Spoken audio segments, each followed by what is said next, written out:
చచ్చిపోదాం అనుకున్న రోజులవి. నా దేవుడు నన్ను ఆశ్చర్యకరముగా తన కార్యములు జరిగించి నన్ను బ్రతికించాడు. నన్ను బ్రతికించిన దేవుడికి నేను మహాశబ్దముతోటి ఆరాధించాలి, ఆయన స్తుతించాలి, ఆయన గణపరచాలి.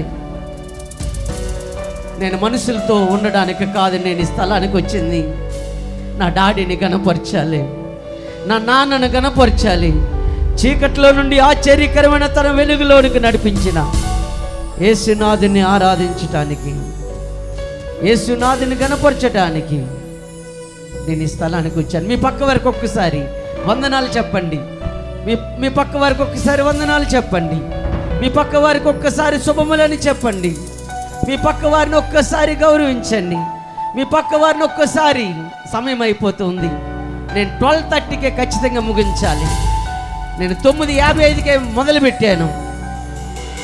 నేను మిమ్మల్ని ఇబ్బంది పెట్టాను. చాలామంది 10 గంటలకే వచ్చేసారు. వారిని బట్టి దేవునికి వందనాలు. నిరంతరము దేవునితో ఉండాలని ఆశ, నిరంతరం నీతోనే ఉండాలని ఆశ, ఆయనతోనే ఉండాలని ఆశ. మీ పక్క వారికి వందనాలు చెప్పుకొని ఉంటారు, శుభములు చెప్పుకొని ఉంటారు. ఒక్కసారి కళ్ళు మూసుకుంటారు, తలలు దించుకొని 2 చేతులు పైకెత్తి, ప్రభువా నన్ను ఈ భూమి మీద ఉంచినందుకు నీకు వందనాలయ్యా. ప్రభువా నీ వైపే చూస్తూ ఉన్నానయ్యా. నా దిక్కు, నా దశ నీవే, నా ఆలోచనలు నీవే, నా బలము నీవే, నా భాగ్యము నీవే. నీ వైపే చూస్తూ ఉన్నానయ్యా, నీ వైపే చూస్తూ ఉన్నాను. నిరంతరం నీతోనే జీవించాలనే ఆశ నన్నిలా బ్రతికించుచున్నది.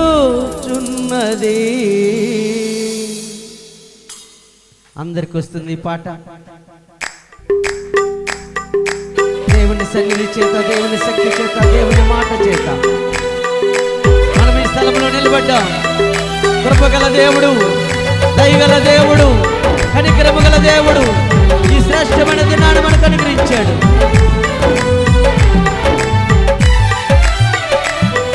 నిరంతరం నీతోనే జీవించాలనే ఆశ నన్నిలా బ్రతికించుచున్నది. నిరంతరం నీతోనే జీవించాలనే ఆశ నన్నిలా బ్రతికించుచున్నది.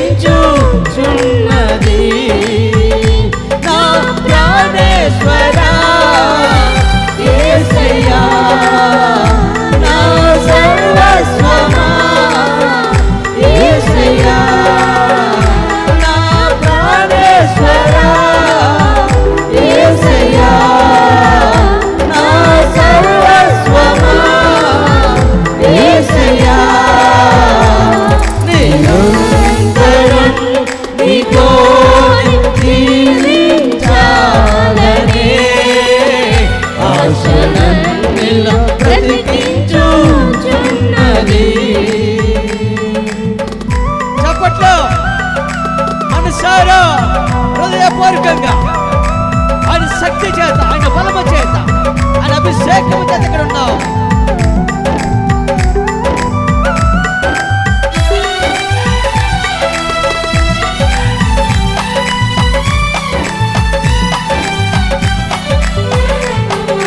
చీకటిలోనే నన్నప్పుడు నీ వెలుగు నాపై ఉదయించెను.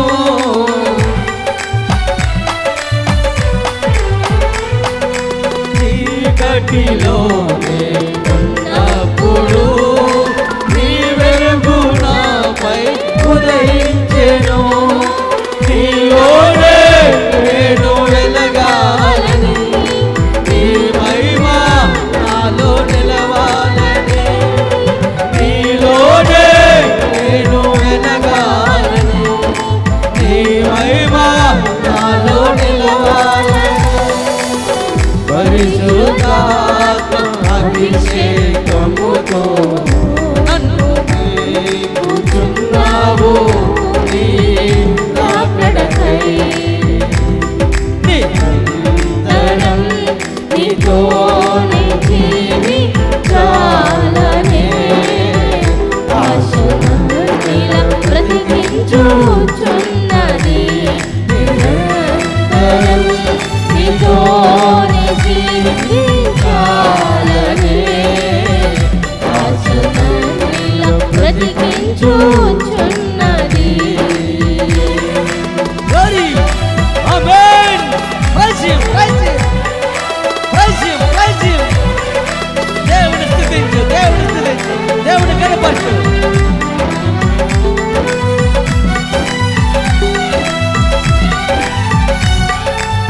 స్తుతి ఆరాధన ఆరాధన స్తుతి ఆరాధన ఆరాధన స్తుతి ఆరాధన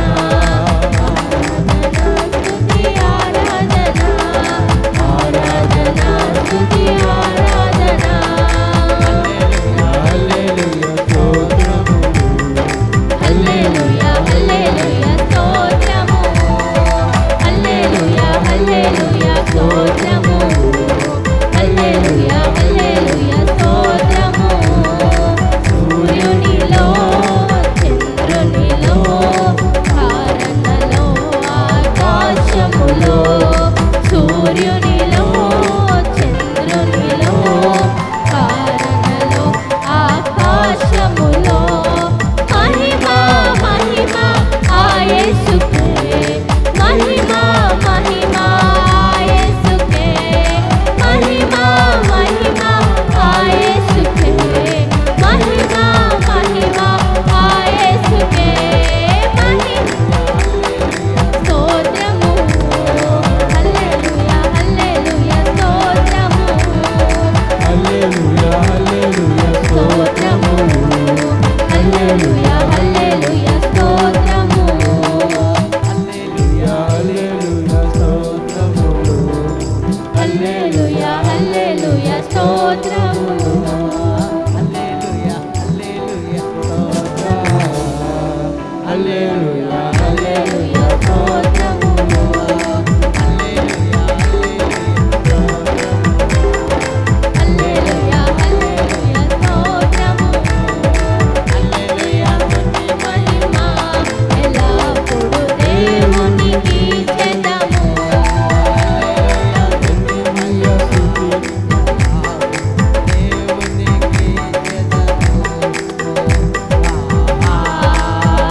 హల్లెలూయా హల్లెలూయా హల్లెలూయా హల్లెలూయా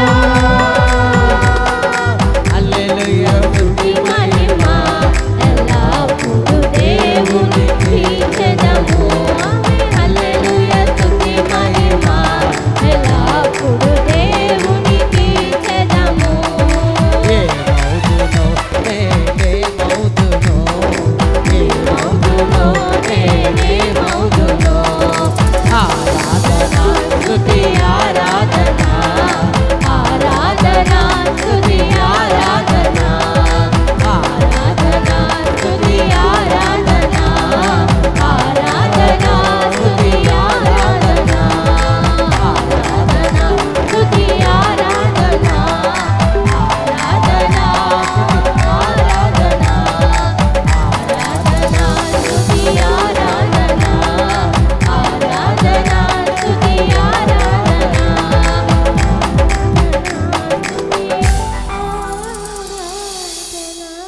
నా ప్రియమైన సహోదరి సహోదరుడా, ఈ ఉదయకాల సమయంలో నా ప్రభు వారు మన మధ్యలో ఉన్నారు. నా తండ్రి మన మధ్యలో ఉన్నాడు. తన కృపగల హస్తముతో నన్ను నడిపిస్తూ ఉన్నాడు. ఈ ఉదయకాల సమయంలో నీ బ్రతుకులో ఒకవేళ సమస్య వెంటాడుతూ ఉందేమో, ఆత్మీయ సమస్య వెంటాడుతుందేమో, భక్తిపరుడిగా మారలేకపోతూ ఉన్నావేమో, పాపము నిన్ను ఏలుబడి చేస్తుందేమో, ఈ రాత్రి ఉదయకాల సమయంలో నా దేవుడు నిన్ను దర్శించాలని ఆశపడుతూ ఉన్నాడు. నీ పాపాలు ఒప్పుకోగలిగితే నీ జీవితంలో ఉన్న ఆ చీకటి వెలుగుగా మారుతుంది, అశాంతి శాంతిగా మారుతుంది, నీ ఎడారి జీవితము ఉద్యానవనముగా మారుతుంది. నువ్వు ఆయన తట్టు చూడు, మనుషుల తట్టు చూడకు. మనుషులు నీకు సహాయం ఇవ్వద్దాం. దేవుడి వైపు చూసిన వాడు బాగుపడతాడు. ఆయన మాట విను, ఆయన మాట విను, ఆయన మాట విను. ఆయన మాటలుండే ఆ శ్రేష్టమైన ఆ గొప్ప ఆదరణ నీ జీవితంలోకి వస్తుంది.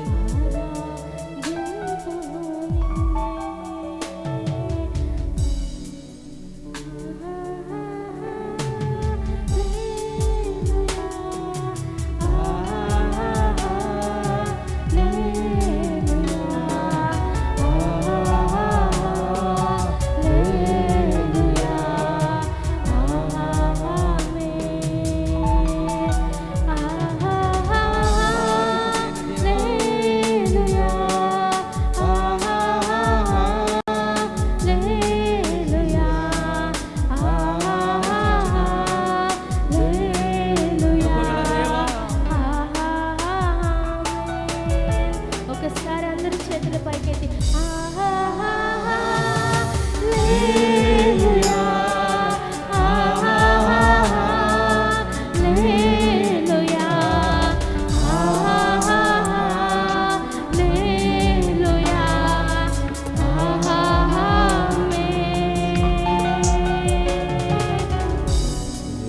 కరుడా స్తోత్రం ఆలోచనకర్త స్తోత్రం కరుణా స్తోత్రం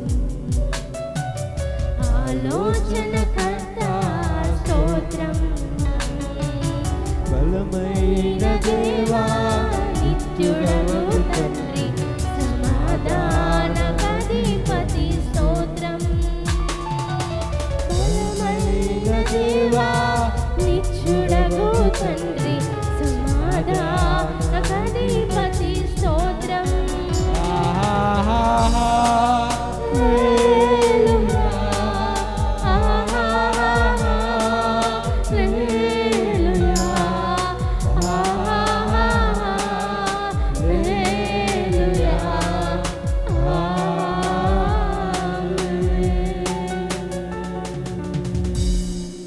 నిరాశతో వచ్చుంటే, నిస్పృహతో వచ్చుంటే, బలహీనముగా వచ్చుంటే, అనారోగ్యముగా వచ్చుంటే ఒక 10 సెకండ్లు తండ్రి నాకు నీ సహాయం చేయండి. నీ మనసారా ఈ స్థలములో అడుగు వెళ్ళు. ఒక గొప్ప కార్యము చూసి వెళ్తావు. ఇది దేవుని ఏర్పాటు చేసిన స్థలం. ఇది నీ ఆత్మను నీ శరీరాన్ని స్వస్థపరిచే స్థలం. ఇది అడిగి వెళ్ళు. కృపగల దేవుడు నీకు కృపతో కార్యం జరిగిస్తాడు. నీ ఆత్మ ఏ స్థితి పాడైపోయిందా ఆయన బాగు చేస్తాడు. అడుగు. నీ శరీర జీవితం బాగులేదా అడుగు. దేవుని శరీర జీవితాన్ని బాగు చేస్తాడు.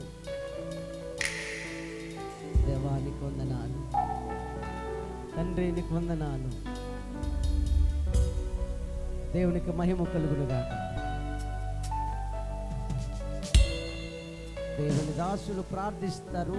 తర్వాత మనం ముందుకు సాగిపోదామండి.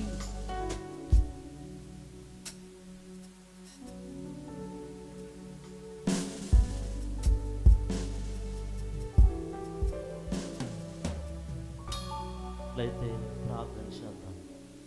స్తోత్రం, హల్లెలూయా, స్తోత్రం, స్తోత్రం, స్తోత్రం.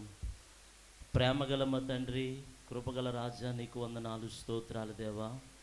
ఇంతవరకు జరిగిన ప్రతి ఒక్క కార్యక్రమం మీరు నడిపించారు. అందరిని బట్టి నీకు వందనాలు, స్తోత్రాలు నాయన. స్తుతి ఆరాధనలు మీరున్నారు. అందరిని బట్టి నీకు వందనాలు తండ్రి.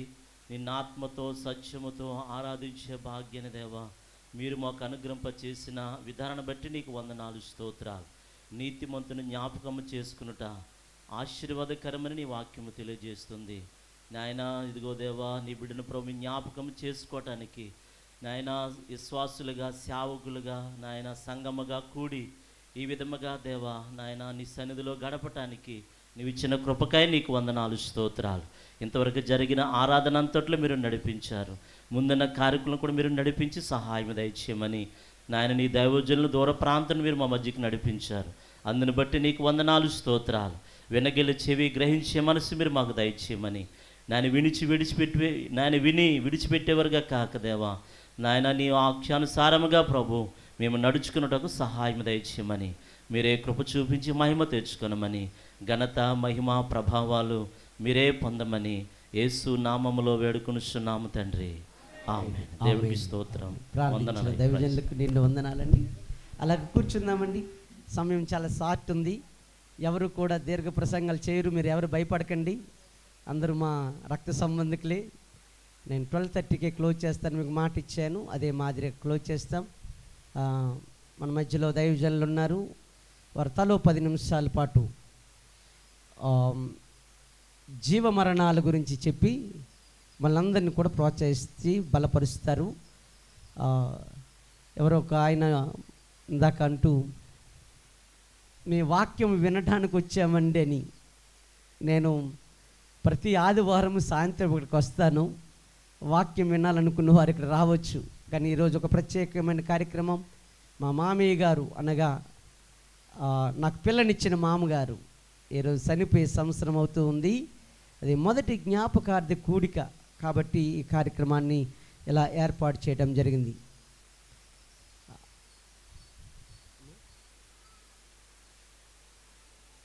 దేవునికి మహిమ. కోతి ఎలాగొచ్చిందో ఎప్పుడు లేదు. దేవుని స్తోత్రం. ఈ సమయంలో దైవజనులకు వందనాలండి. ఈ సమయంలో 15 నిమిషాలు ఆశీర్వాదం గారు 10 నిమిషాలు, అశోక్ గారు 10 నిమిషాలు, ఏమండి. ఆ తర్వాత చివరిగా మన దానియేల్ గారు మిగతా సమయాన్ని ముగిస్తారు. అలాగే మా అన్నయ్యలు ఉన్నారు, వారు కూడా సాక్ష్యం చెప్తారు. వదిన గారు కానీ మా పిన్ని వచ్చి ఉంటారు, శైలజమ్మ, వారు కూడా తెలియచేయటానికి, మా మామయ్య గారి గురించి తెలియచేయటానికి సిద్ధపడాలని ప్రభు పెట్టమని చేస్తున్నా. త్వరగా అయ్యా, వేగం.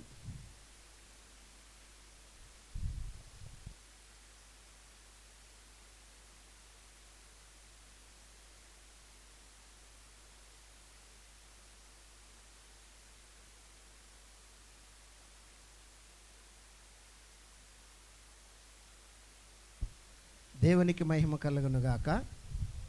హల్లెలూయా, ప్రైజ్ ది లార్డ్. మంచిది.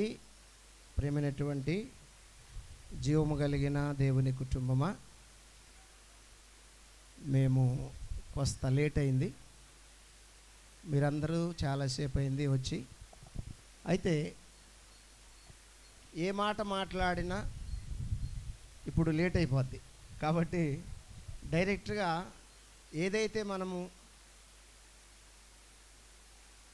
ఆలోచించాలో, దేని గురించి అయితే కూటం పెట్టుకున్నామో ఆ విషయాల గురించి క్లుప్తంగా ఒక 4 మాటలు చెప్పిన తర్వాత మరి మన మధ్యలో అభిషిక్త సేవకులు దైవజనులు దానియేల్ గారు ఉన్నారు. వారికి కొద్దిగా సమయం ఇస్తే దేవుడు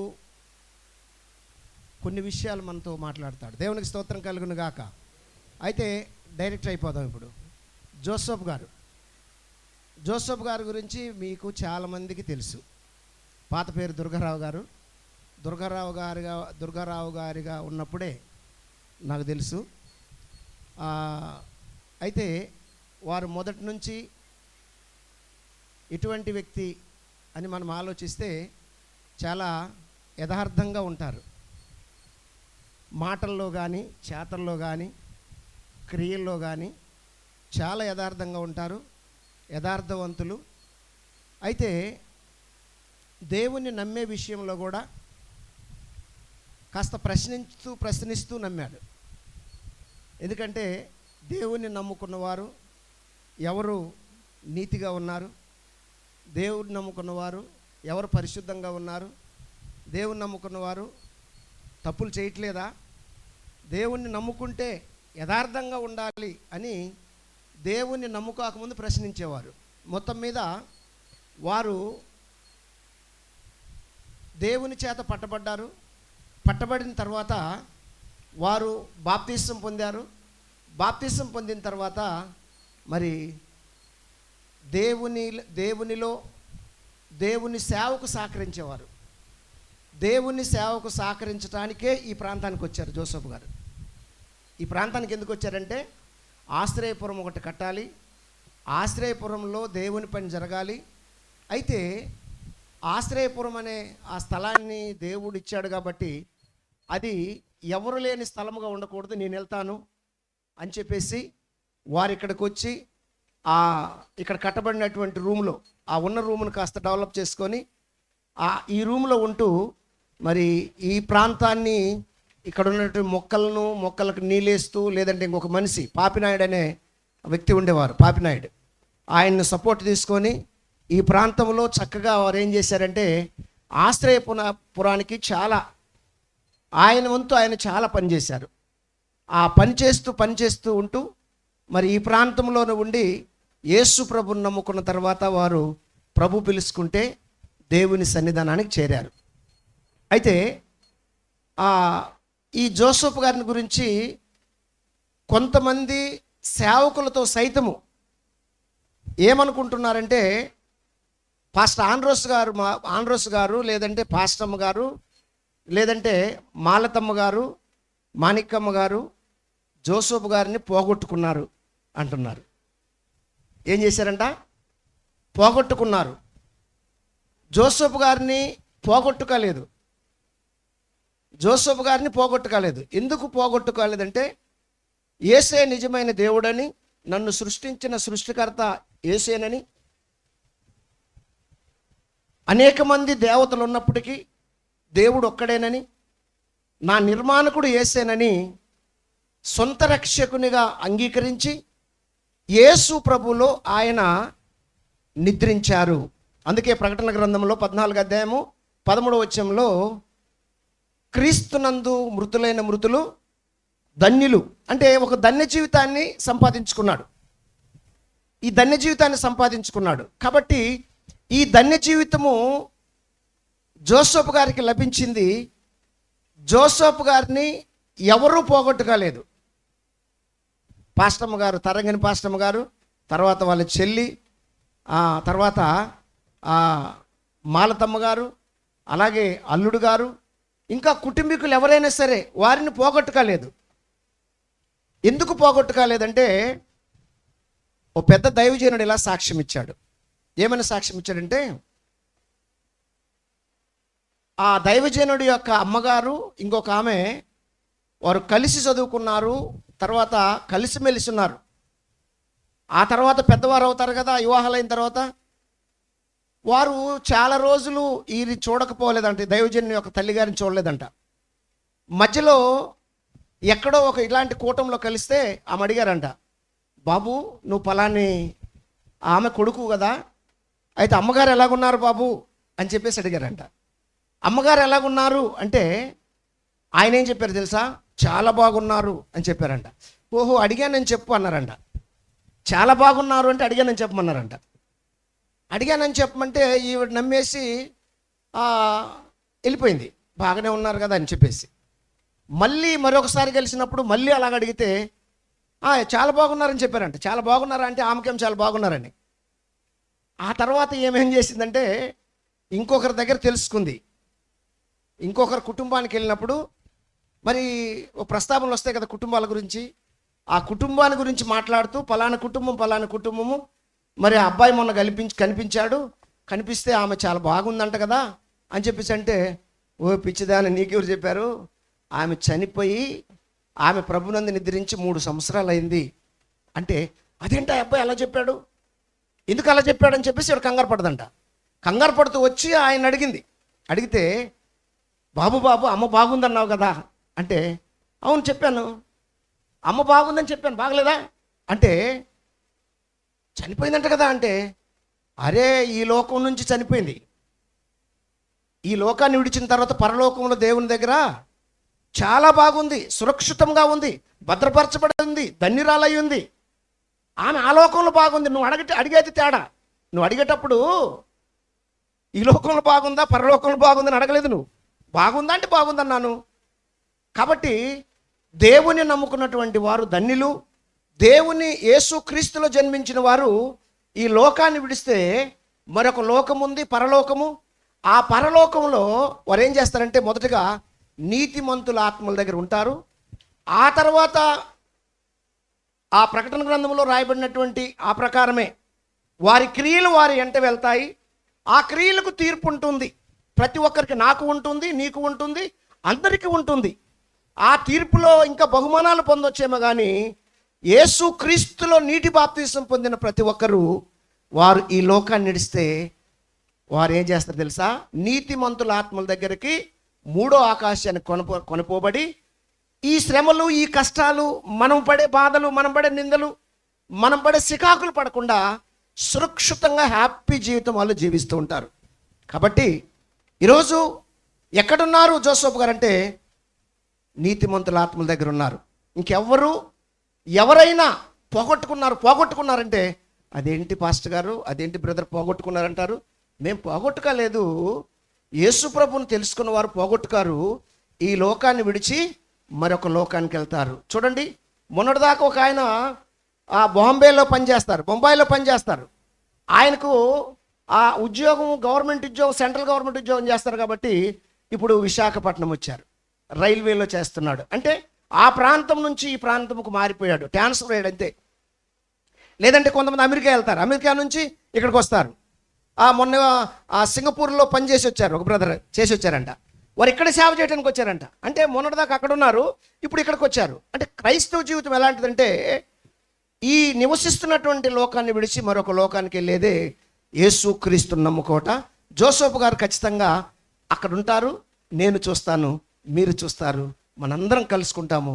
కాబట్టి ఈరోజు ఈ విషయాలు తెలియజేసుకోవటానికే ఆయన జ్ఞాపకార్థం చేసుకుంటే జ్ఞాపకార్థ కూటం పెట్టారు పాస్టర్ గారు, పాస్టమ్మ గారు, సంఘము. కనుక ప్రియా దైవజన్మ, క్రైస్తవ జీవితం ఎంత తెలివైంది. దేవుడి మాటలు దీవించి ఆశీర్వదించును గాక.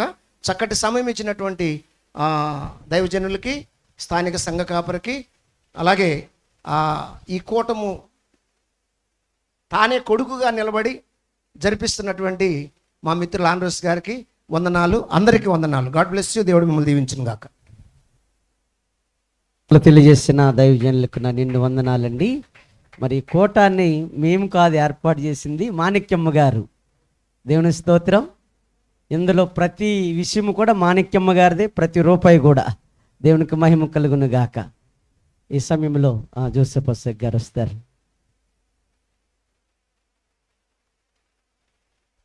దేవునికి మహిమ కలుగునగాక. దేవునికి స్తోత్రం. రెండు చేతులు పైకెత్తి దేవునికి హల్లెలూయా. యేసుక్రీస్తు ఉన్నతమైన నామములో మీ అందరికీ నా హృదయపూర్వకమైన వందనాలు. దైవజనులు ఆండ్రూ సై గారికి కూడా నా హృదయపూర్వక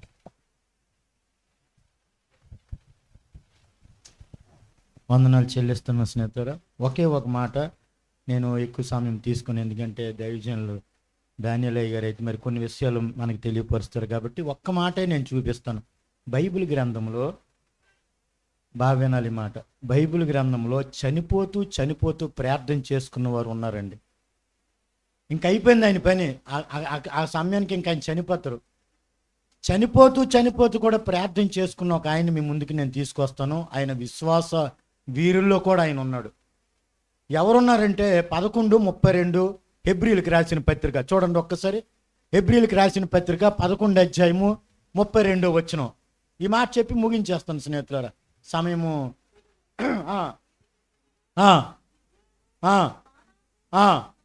చాలు. చూసారండి, విశ్వాస వీరులో కూడా ఆయన పేరు ఉంది. ఎవరంటే ఆయన సంసోను. దేవునికి స్తోత్రం చెప్పండి ఒకసారి. చనిపోతూ ప్రార్థన చేసుకున్న వాళ్ళు బైబిల్లో 3 ఉన్నారండి. ఇంకా ప్రాణం పోద్ది, కానీ ప్రాణం పోయే ముందు కూడా ప్రార్థన చేసుకున్నారు వారు. అందుకే దేవుడు ఎంతో మెచ్చారు. ఈరోజు దుర్గారావు అన్న ఆయన జోసెఫ్ గారు, మన పాస్టమ్ గారు తండ్రి గారు, దైవజనులు మామయ్య గారు నాకు ఆ రోజు చెప్పారు, అయ్యా చనిపోయిన రోజు కూడా ఈయన యేసు రక్తమే జయం, ప్రభువా ఏసయ్య అనుకోనే చనిపోయారండి అని నాకు చెప్పారు ఆ రోజు. నిజంగా చనిపోతూ కూడా ఈ సంసోన్ గారు కూడా చనిపోతూ కూడా ప్రార్థన చేసుకున్నారండి. 16 అధ్యాయము న్యాయాధిపతుల గ్రంథం, ఆ మాట చదివి ముగించుకుందాం రండి.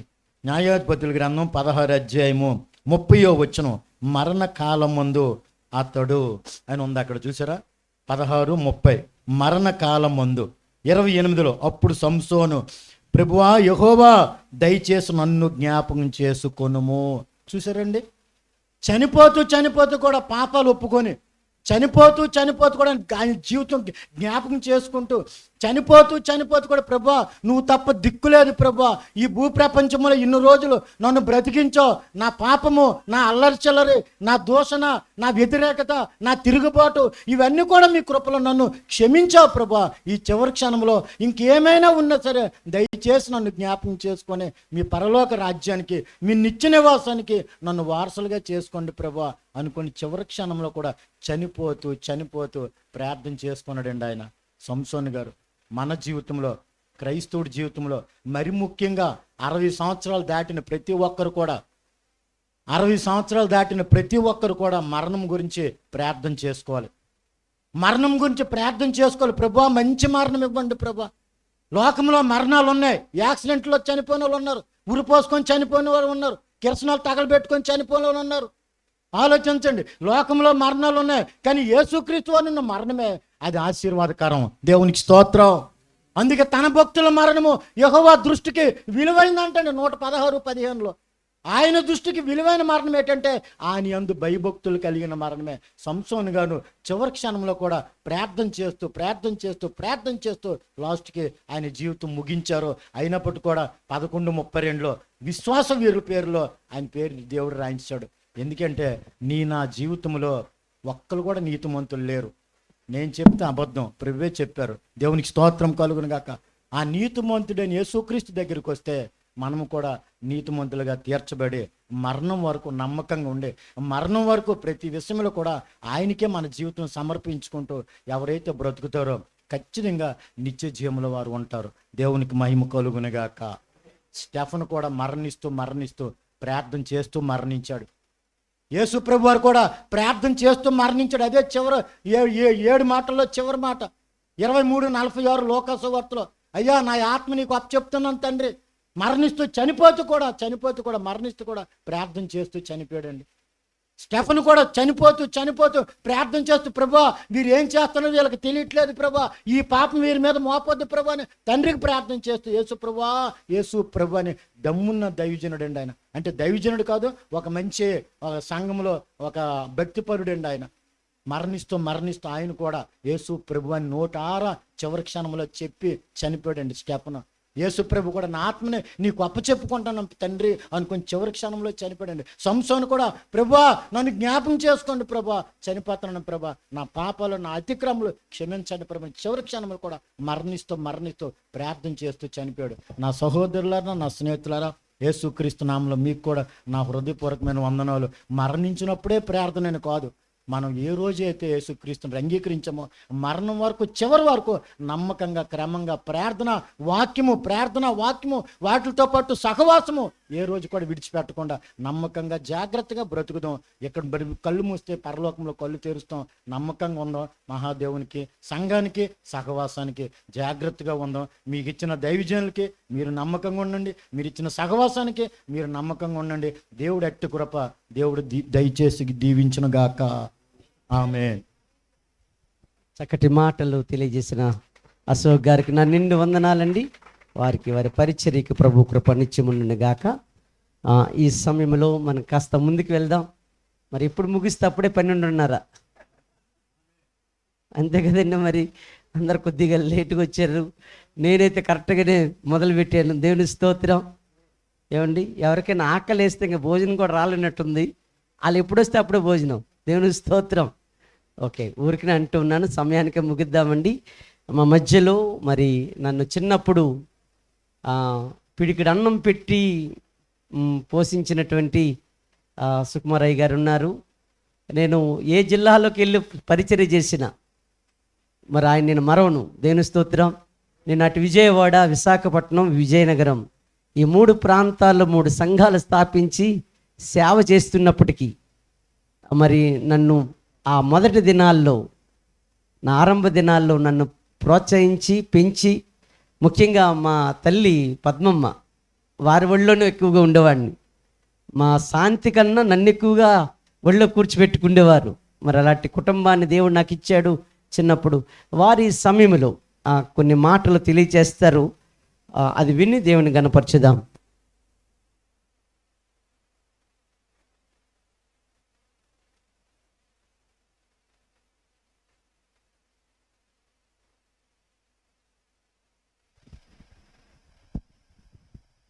దేవుని యొక్క అతి పరిశుద్ధ నామంలో మీ అందరికీ కూడా ప్రభు పేరట వందనాలు. కూడి వచ్చినటువంటి మరి దైవ సేవకులకు, అభిషక్తులైన వారు, ప్రాముఖ్యంగా మరి విశ్వాసులైనటువంటి వారు, వారి కుటుంబాలకు, మరి ఆత్మీయ కుమారుడు ఆండ్రూస్ యొక్క సంఘ విశ్వాసులు, ఆయన యొక్క అభిమానులు, ఆయన కుటుంబ సభ్యులందరికీ కూడా త్రియేక దేవుడైనటువంటి యేసుక్రీస్తు ప్రభు యొక్క ఘనమైన నామంలో ఈ యొక్క మధ్యాహ్న కాలపు శుభవందనాలు తెలియజేస్తున్నాను.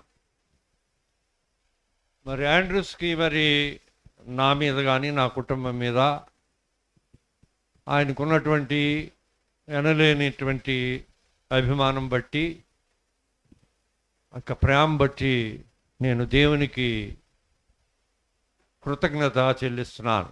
ఎప్పుడో కొన్ని సంవత్సరాల క్రితం చేసినటువంటి మేలు దాన్ని ఎప్పటికీ కూడా తను జ్ఞాపకం చేసుకున్నాడంటే అది నిజంగా చాలా సంతోషము. ప్రస్తుత కాలంలో ఈ క్షణంలో చేస్తే ఆ క్షణంలో మర్చిపోతుంటారు, కానీ ఆయన మరి దాన్ని జ్ఞాపకం ఉంచుకుని ప్రతి ఒక్క కూటంలో ఆ విషయం చెప్తుంటారు. ప్రాముఖ్యంగా మరి ఈ యొక్క దినము మరి జోసెఫ్ గారి యొక్క స్మారక కూటంలో ఇంతవరకు కూడా భక్తులైన వారు అనేక విషయాలు చెప్పారు. వారు ఇదే ప్రాంతంలో మరి వారికి హైందవ నామము దుర్గారావు గారు, ఇదే ప్రాంతంలో ఇక్కడ ఆయన ఈ క్యాంపస్లో ఉంటూ ఆయన భార్య మరి యొక్క సదుపాయాలన్నీ కూడా చూస్తూ ఆయన యొక్క తుది శ్వాస ఈ ప్రాంతంలోనే ఆయన విడిచిపెట్టి వెళ్ళి ఉన్నారు. నీతిమంతులు జ్ఞాపకం చేసుకోవడము ఆశీర్వాదదాయకము. వారెంతో బాధ్యతగా ఈ ప్రాంతంలో వారి యొక్క కుమార్తె, అల్లుడు అప్పచెప్పిన బాధ్యతను నమ్మకంగా నెరవేర్చారు.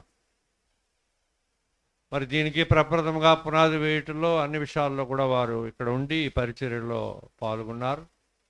వారి దినం మన మధ్య లేకపోయినప్పుడు కూడా, వారు అన్యులైనప్పటికీ కూడా వారి కుమార్తె, అల్లుడు గారి ద్వారా యేసుప్రభు యొక్క రక్షణలోకి వచ్చి ఆయన్ని సొంత రక్షకుడుగా అంగీకరించి బాప్తిజం తీసుకుని ప్రభునందు మృతి పొంది మరి విశాఖలో ఆయన భూస్థాపిత కార్యక్రమం జరిగింది.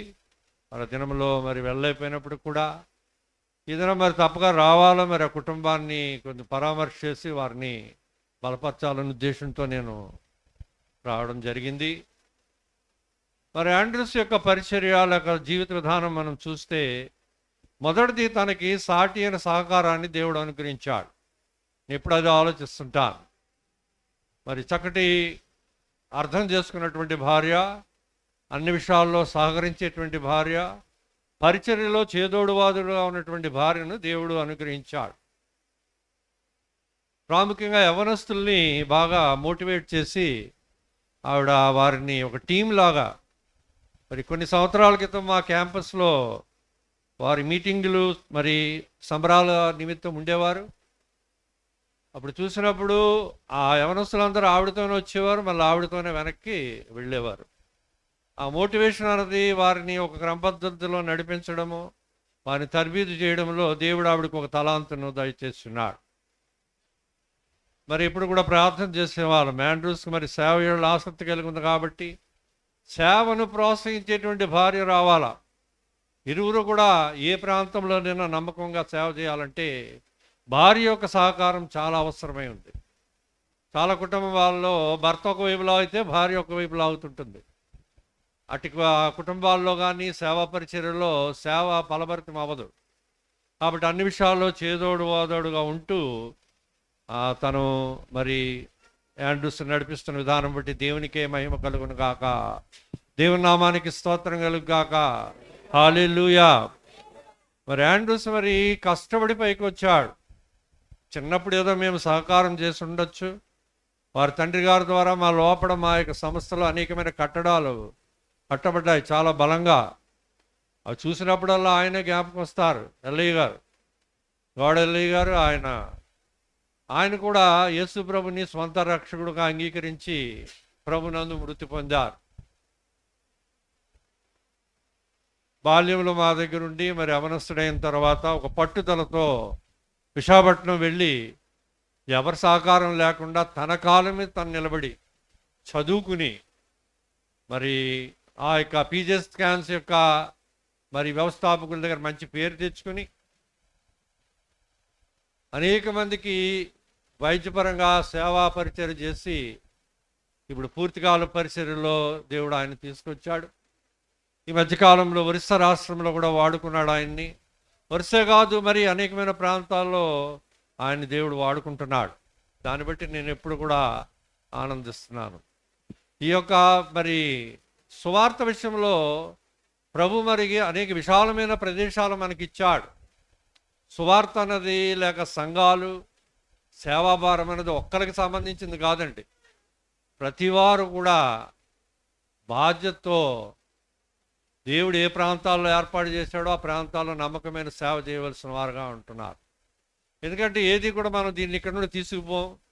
మన వెనకున్న వారికి ఆ బాధ్యతలు అప్పచెప్పి ఈ సేవా పరిచయం కొనసాగేటట్లుగా చూడాలి తప్ప గిరిగీసుకునేది నా యొక్క సేవా కార్యక్రమము, లేక నేను ఇక్కడే చేస్తాను, లేక ఈ డినామినేషన్కే నేను అంకితమైపోతాను, లేక ఇదే నా ప్రదేశము, ఇదే నా యొక్క గ్రామం అని అనుకోకుండా సర్వత్రా సర్వలోకానికి వెళ్ళి సర్వ సృష్టికి సువార్త ప్రకటించాలనేటువంటి భారం ఆయనకు ఉంది. కాబట్టి విజయవాడ, ఒరిస్సా ఇంకా అనేకమైన నూతనమైన ప్రాంతాల్లో పరిచయం చేస్తూ దేవుని చేత వాడబడుతున్నాడు. మరి ఇక్కడ ఉన్నవారందరూ కూడా మన ఆత్మీయ బిడ్డలే, తన యొక్క బంధువర్గం వారు ఉన్నారు. మరి నేను చిన్నప్పటి నుండి నేను ఇక్కడ ఉన్న 30 సంవత్సరాల నుండి నా ఎదురుగా పెరిగిన వారు ఉన్నారు. మరి సంఘాలన్నీ కూడా ఒకే మోటివేషన్ ఏంటంటే మరి దేవుని యొక్క సువార్తను మరి ప్రకటించాలి. ఏ సంఘమైనా సార్వత్రిక సంఘంగా ఉండి డినామినేషన్ అనేటువంటి ఆ యొక్క భేదాలు పెట్టుకోకుండా సువార్త అందించాలనేటువంటి భారంతో ప్రతి సంఘ విశ్వాసి కాపరి పనిచేయాలనేటువంటి ఆసక్తి మాకు ఉంది. మరి కాబట్టి ఆయన చేస్తున్న పరిచయం నేను ఎప్పుడూ అభినందిస్తుంటాను, ప్రార్థన చేస్తుంటాను. మరి పనుల రీత్యా లేక బడలికి బట్టి కొన్ని సందర్భాల్లో ఆయన పెట్టే కార్యక్రమాలకు రాలేకపోయినప్పుడు కూడా మరి మా ప్రార్థన సహకారం ఇప్పుడు కూడా ఉంటుంది. ప్రాముఖ్యంగా మరి జోసఫ్ గారు ప్రభునందు నిధించినటువంటి ఆ కుటుంబ సభ్యుల కుమార్తెకి ప్రభు ఆదరణ దయచేయను గాక. ఆవిడ హృదయంలో మనశ్శాంతిని, ఆ కుటుంబ సభ్యులకు కావలసినటువంటి ఓదార్పుని దయచేయాలని, ఆయన విడిచిపెట్టి వెళ్ళినటువంటి ఆ యొక్క సేవా భారాన్ని లేక బాధ్యతలను ఆ కుటుంబ సభ్యులందరూ చక్కగా నిర్వర్తించి రాగల దినాల్లో మరి ఈ క్యాంపస్లో అవ్వచ్చు, లేక అనేక గ్రామాల్లో అవ్వచ్చు, అనేక రాష్ట్రాల్లో అవ్వచ్చు, కానీ మరి సృష్టికర్త మినిస్ట్రీస్ వారి యొక్క పరిచర్య ముందుకు ఇంకా కొనసాగాలని, ఆ పరిచర్య ద్వారా అనేకమైన నూతన ఆత్మలు రక్షింపబడాలని మరి ప్రభు పేరట నేను కోరుకుంటూ, మరి నా ప్రార్థన సహకారం వారికి ఎప్పుడు ఉంటుంది, నా యొక్క మరి ఆశీస్సులు లేక నా యొక్క దీవెనలు ఆ కుటుంబం మీద ఎప్పుడు ఉంటాయి, నా ప్రేమ ఎప్పుడు కూడా ఒకే విధంగా ఉంటుంది. నేను నా వ్యక్తిత్వంలో బట్టి నేను చెప్పుకోవడం కాదు, కానీ నేను బయటకు ఒకటి లోపల ఒకటి నేను ఎప్పుడు కూడా నేను పెట్టుకోను. ఏదైనా చెప్పాలంటే ముఖం మీద చెప్తాను, ఏదైనా మరి సరి చేయాలంటే ముఖం మీద అడిగి దాన్ని సరి చేస్తుంటాను. అదేవిధంగా ప్రేమిస్తాను, ఏది కూడా మనసులో పెట్టుకోను, ఫ్రీగా ఉంటాను. దేవుని సేవకునిగా ఫ్రీగా ఉంటూ అందరినీ ప్రేమిస్తూ అందరినీ ఆదరిస్తూ అందరితో సంతోషం గడపాలన్నదే నా యొక్క ఉద్దేశం తప్ప ఎవరి మీద ఎటు విధమైనటువంటి మనోభావాలు నాకు ఉండవు. ఎందుకంటే నా మనస్తత్వము అలాంటిది. కాబట్టి నా ప్రార్థన తప్పగా ఫలిస్తుందని నమ్ముతున్నాను. ఆయనకి ఇంకా శక్తి ఇవ్వాలా, ఆయన బలం ఇవ్వాలి ఎక్కువగా.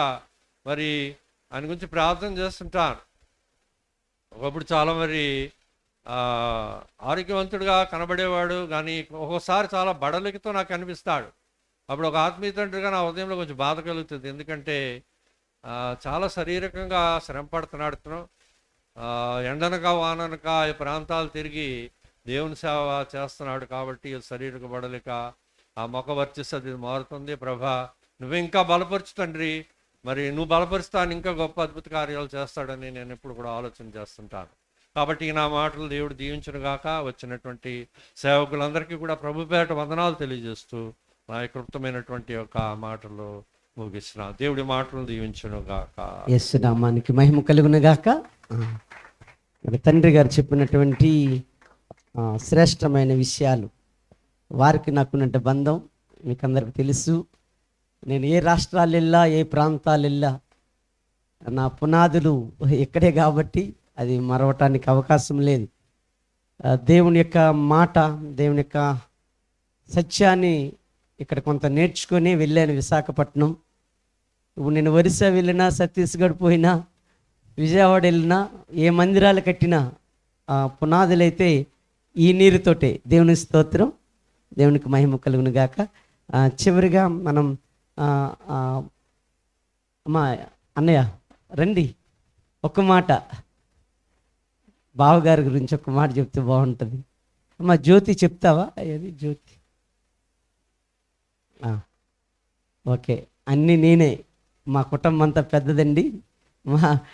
నన్ను ప్రేమించే వారందరికీ నా నిండు వందనాలు.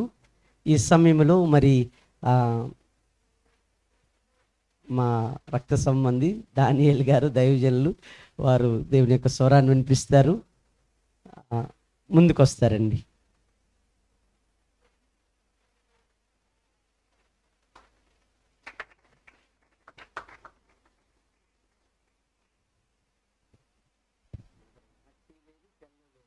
మంచిది. ఎక్కడైనా మనం భోజనానికి వెళ్ళినప్పుడు మనకి కావలసినంత వేస్తారా, లేకపోతే ఏదైనా కొలత ఉంటుందా? చెప్పాలా? ఇతనేమో 12:26 టైం ఇచ్చి ఇక్కడ వాచ్ లేదు, ఏం లేదని చెప్తే దాని అర్థం ఏంటి? అందుకే నేను రాలేదు ఇక్కడికి. ఎందుకు రాలేదు? 2 కారణాలు.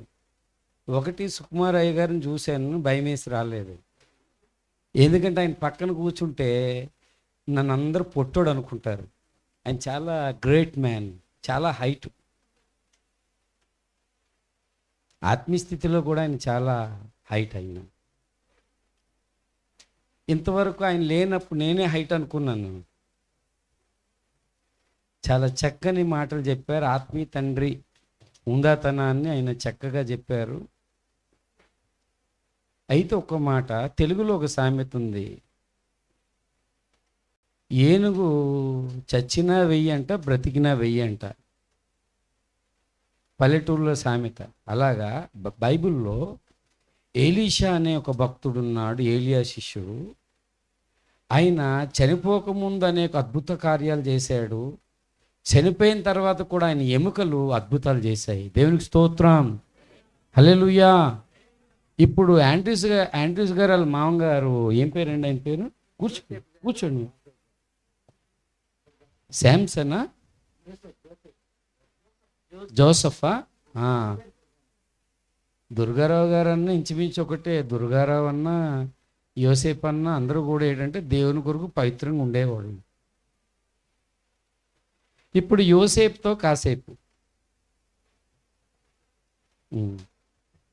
లాస్ట్ టైం కూడా చెప్పాను, దుర్గారావు గారు కూడా ఏనుగులాగా ఆయన బ్రతికినప్పుడు కూడా సేవ చేశారు, చనిపోయి కూడా ఆయన ఏం చేశాడు? సేవ చేస్తున్నారు. ఈరోజు అల్లుడు ఇక్కడ సేవ చేయడానికి ఆయన కదా కారణం. ఆయన ఇక్కడ ఉండి ఇవన్నీ చేసి చెందబట్టి అనేక ఆత్మలకు ఈయన సువార్త చేయగలుగుతున్నాడు. ఇక్కడ 2 విధాలుగా ఆయన, కొంతమంది బ్రతికినా కూడా ఏ సేవ చేయరు. కొంతమంది అశోక్ గారిలాగా 61 సంవత్సరాల వాళ్ళకి ప్రేయర్ చేయండి అని నేను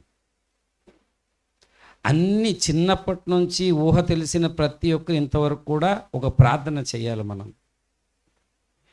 90వ కీర్తన చూడండి. 90వ కీర్తన 12వ చరణములో ఒక మాట, దైవజనుడైన మోషే, అక్కడ దైవజనుడైన మోషే చేసిన ప్రార్థన అది. జ్ఞాన హృదయముగా కలుగునట్లుగా మాకు చెయ్యుము, మా దినములు లెక్కించుట మాకు నేర్పుము. దేవుని నామానికి మహిమ కలుగునుగాక. ఈ వేదికను అలంకరించిన అభిషిక్త దైవజనులందరికీ, ముఖ్యంగా మా రక్త సంబంధి అని ప్రతిసారి అంటున్నాడు, మీరే సాక్షులు. ఇందులో సగం నాకు రాసి ఇచ్చేస్తాడు ఆయన.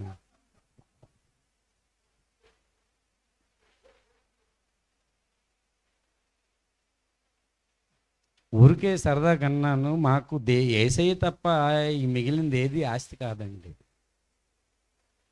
ఏసై కన్నా, ఏసై ఉన్నాడు అనుకోండి, ఆయన నా పక్క నుండి కలుగునుగా కంటే కలగవా? నా విశ్వాసం అది. దేవునికి స్తోత్రం. హల్లెలూయా. ఏమో మా పాస్టర్ గారు ఒక మంచి చర్చి కలుగునుగా కంటే కలగదా?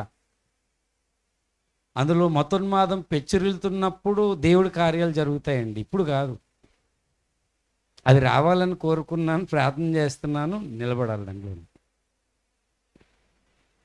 90వ కీర్తనలు అందరూ నాతో చెప్పండి. జ్ఞాన హృదయము కలుగునట్లుగా చెయ్యము, మా దినములు లెక్కించుట మాకు నేర్పుము.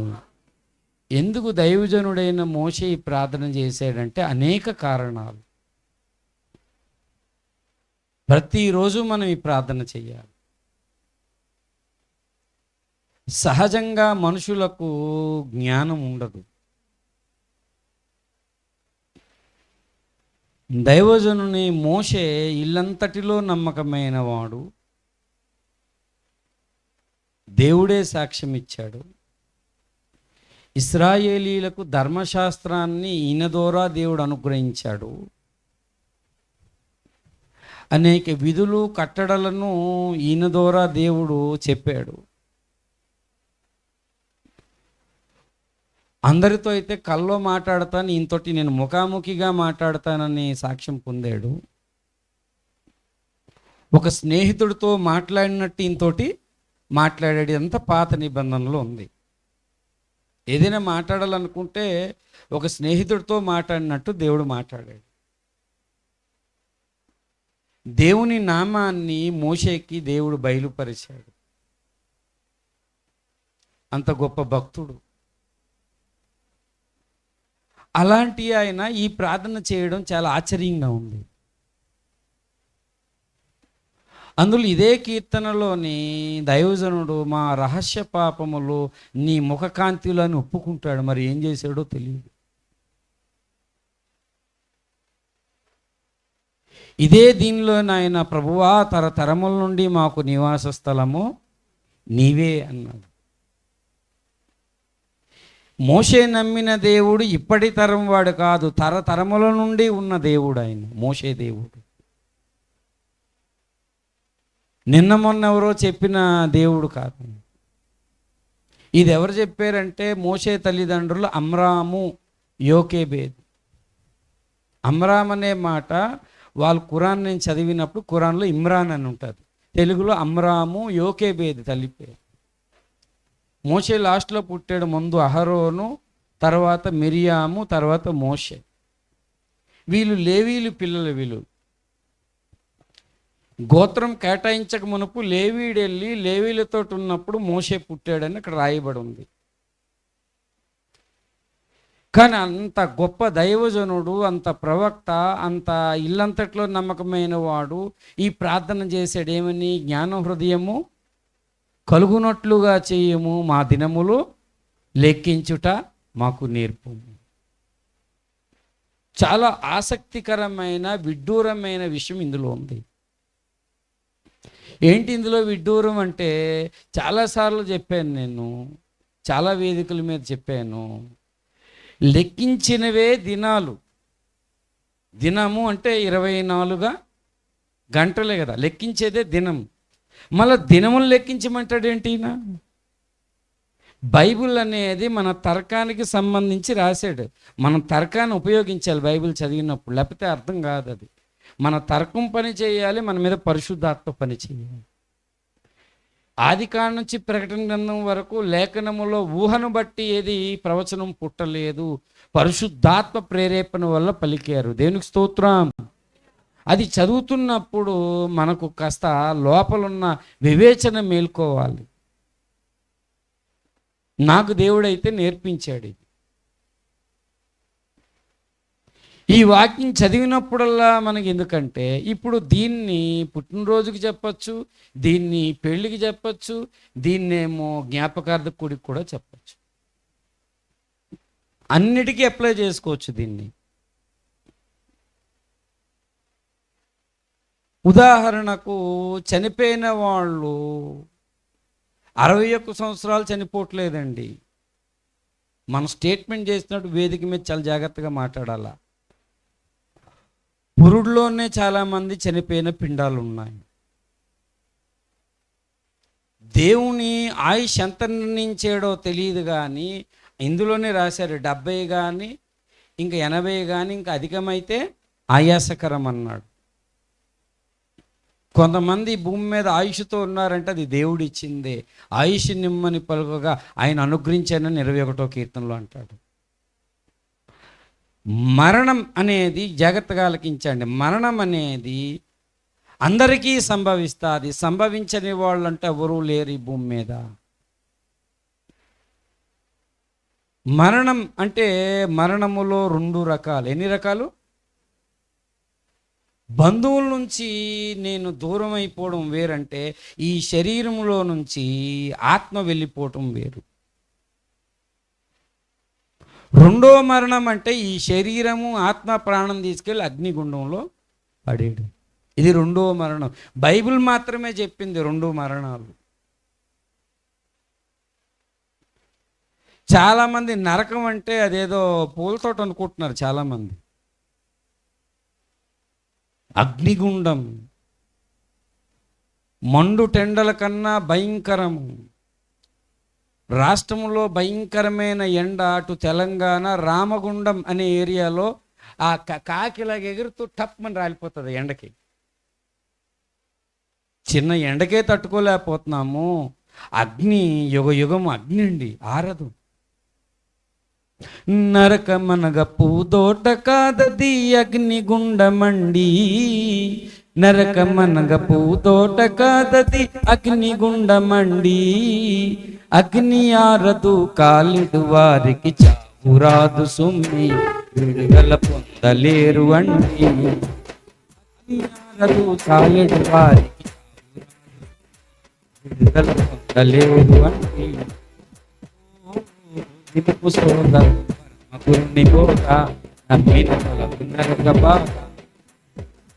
వినుము సోదరా, అగ్ని అంటే అదేదో పూల తోట కాదు, ఇక్కడ చుట్టూరున్న తోట కాదు. నువ్వు చనిపో ముందు ఎవరికైనా మరణం అనేది సంభవిస్తుంది. మరణాన్ని ఎవ్వరు తప్పించుకోలేరు. నువ్వు చనిపోకముందు మరణం అంటే ఏంటని అడిగేవు కదా, నీ శరీరంలో ఆత్మ వెళ్ళిపోవటం, అది మరణం. ఇంకా నీకు ఇంక లేదు ఇంకక్కడ. రెండవ మరణం ఈ శరీరము ఆత్మ ప్రాణం తీసుకెళ్ళి అగ్నిగుండంలో పడేయటం. ఎబ్రీ పత్రికలో ఒక అద్భుతమైన మాట ఉంటుందండి. నేను ఎక్కువసేపు చెప్పను, చాలా కొద్దిసేపు చెప్పి ముగించేస్తాను. ఎందుకంటే ఎలాగా భోజనాలు రాలేదు కదా, ఏం చేస్తాం వెళ్ళి. భోజనాలు వచ్చి సైక్ చేసినంత వరకు వాకింగ్ చెప్తూనే ఉంటాను. చెప్పండి, నాకు పర్లేదు, ఆపేస్తాను, ప్రాబ్లం ఏం లేదు.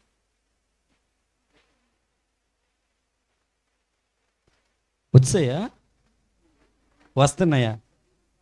ఇది జగన్నాథ రథ చక్రాలు వస్తున్నాయి అన్నట్టు. ఎందుకంటే అన్ని వేదాంతాలు కవిత్వాలు చదివాను, నాకు తెలుసు.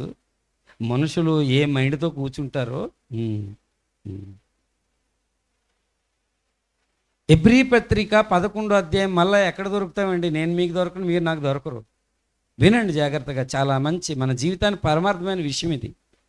11వ అధ్యాయం దయచేసి చూడండి. అక్కడ ఒక మంచి మాట చెప్పాడండి. ఏమన్నాడంటే 13లో విశ్వాస యోధుల కోసం మాట్లాడాడు. వాళ్ళందరంటే అంతకుముందు చెప్పిన వారు వీరందరూను వాగ్దాన ఫలములు అనుభవించకపోయినను దూరం నుంచి చూచి వందనము చేసి భూమి మీద పరదేశులము ఉన్నామని ఒప్పుకొని, ఎవ్వరూ కూడా విశ్వాసం లేకుండా చనిపోకండి. చనిపోయిన వాళ్ళు 2 రకాలు. విశ్వాసం లేకుండా చనిపోతారు, విశ్వాసం కలిగి చనిపోతారు. బైబిల్ వీళ్ళ కోసమే చెప్పింది. ఆడు అగ్నిలో పడిపోయాడా, వాడు ఎక్కడ యాక్సిడెంట్ అయ్యిందా, ఇవన్నీ కాదు. వాడు చనిపోయే ముందు వాడు విశ్వాసం ఉంచాడా లేదా. సృష్టికర్త సంబరాలు అని ఇక్కడ పెడతారు. సృష్టికర్త మినిస్ట్రీస్కి వచ్చాం, వాడు సృష్టికర్తను జ్ఞాపకం చేసుకున్నాడా లేదా. నువ్వు యవనుడైనా సరే, వేదాంతమైనా సరే, తర్కవాది అయినా సరే, హేతువాది అయినా సరే, నిన్ను సృష్టించిన ఒక సృష్టికర్త ఉన్నాడు. రానున్నవన్నీ దుర్దినాలు, మనం చూడలేని దినాలు రాబోతున్నాయి. దుర్దినాలు రాకమునిపే నీ సృష్టికర్తను నువ్వు స్మరణకు తెచ్చుకున్నాడు జ్ఞాని అయిన సొలొమోను.